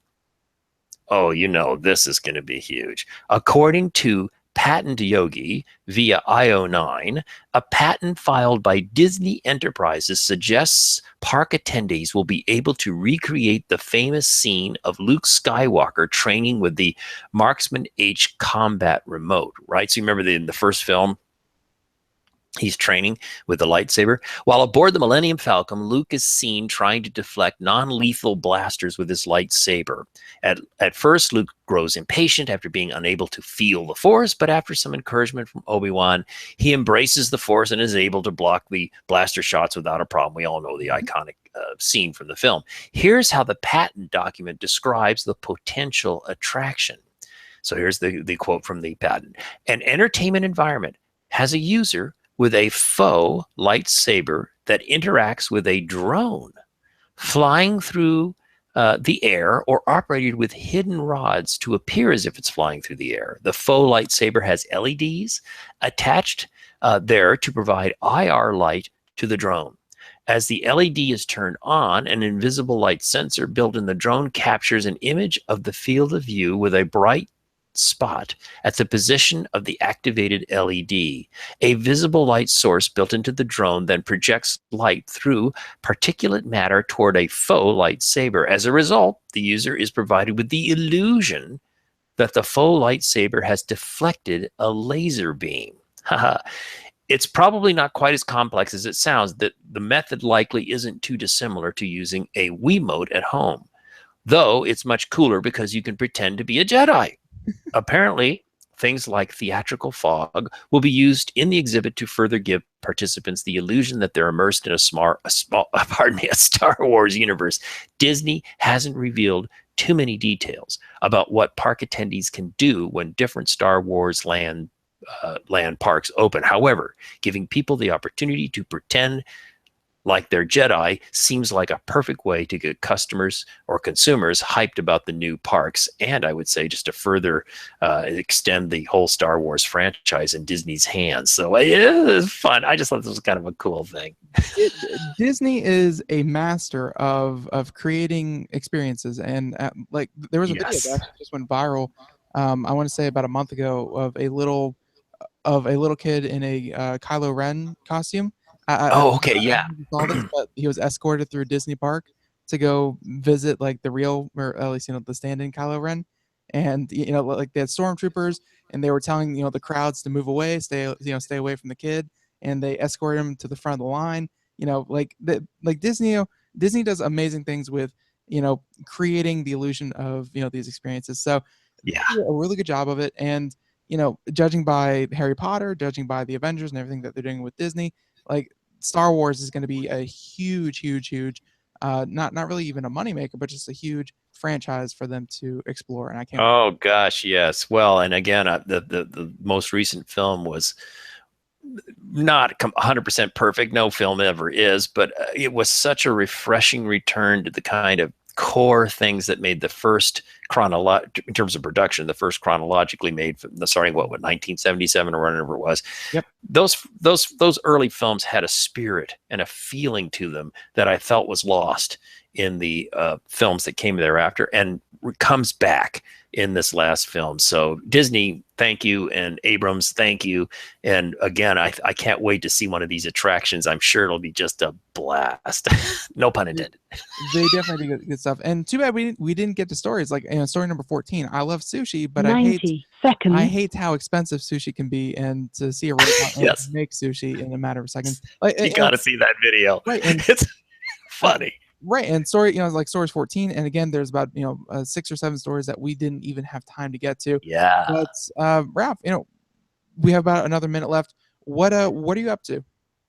Oh boy, I'll tell you, it just never ends. If you do a Google on Heinz, Hines Square, Houston, Texas. So Heinz, Hines Square, Houston, Texas, and then say drone, or go out to KHOU channel 11 TV. You'll see a great thing that Autodesk did with our friends on using drones for construction sites. So really cool stuff. Very cool. And again, sorry we ran a little bit late, but it's Friday. I think we have a good time, and everyone, hope you out there enjoyed. Ralph, thanks for coming on the show, and we look forward to having you on next month as well with more great news stories. And for everyone else out there, please, like we said, we talk about a few movies. Maybe go catch a new movie. Maybe Kubo, and 2 strings. Just have a good one out there, and hopefully you nothing goes wrong. And yes, from everyone here at Computer America, from Ralph, myself, and everyone behind the scenes, hopefully you have a great weekend, and join us again Monday for a brand new show here on Computer America. So have a good one, and say bye, Ralph.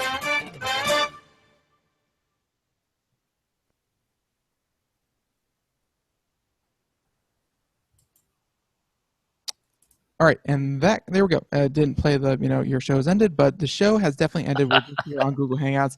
And yeah, Ralph, sorry about that opening. I was completely. No, don't worry. Hey. Yeah, I was in La La Land. You were in your home fort. See, you were in a different environment. Right. Yeah, that's it. I was uncomfortable with my surroundings. I was the fish to the new fish tank. Perfect. But yeah, no, Ralph, thank you for coming on, and we look forward to having you next month. All right, buddy. We'll see you next month. Have a good one. And everyone watching, have a good one as well. Bye, everyone. Bye, folks.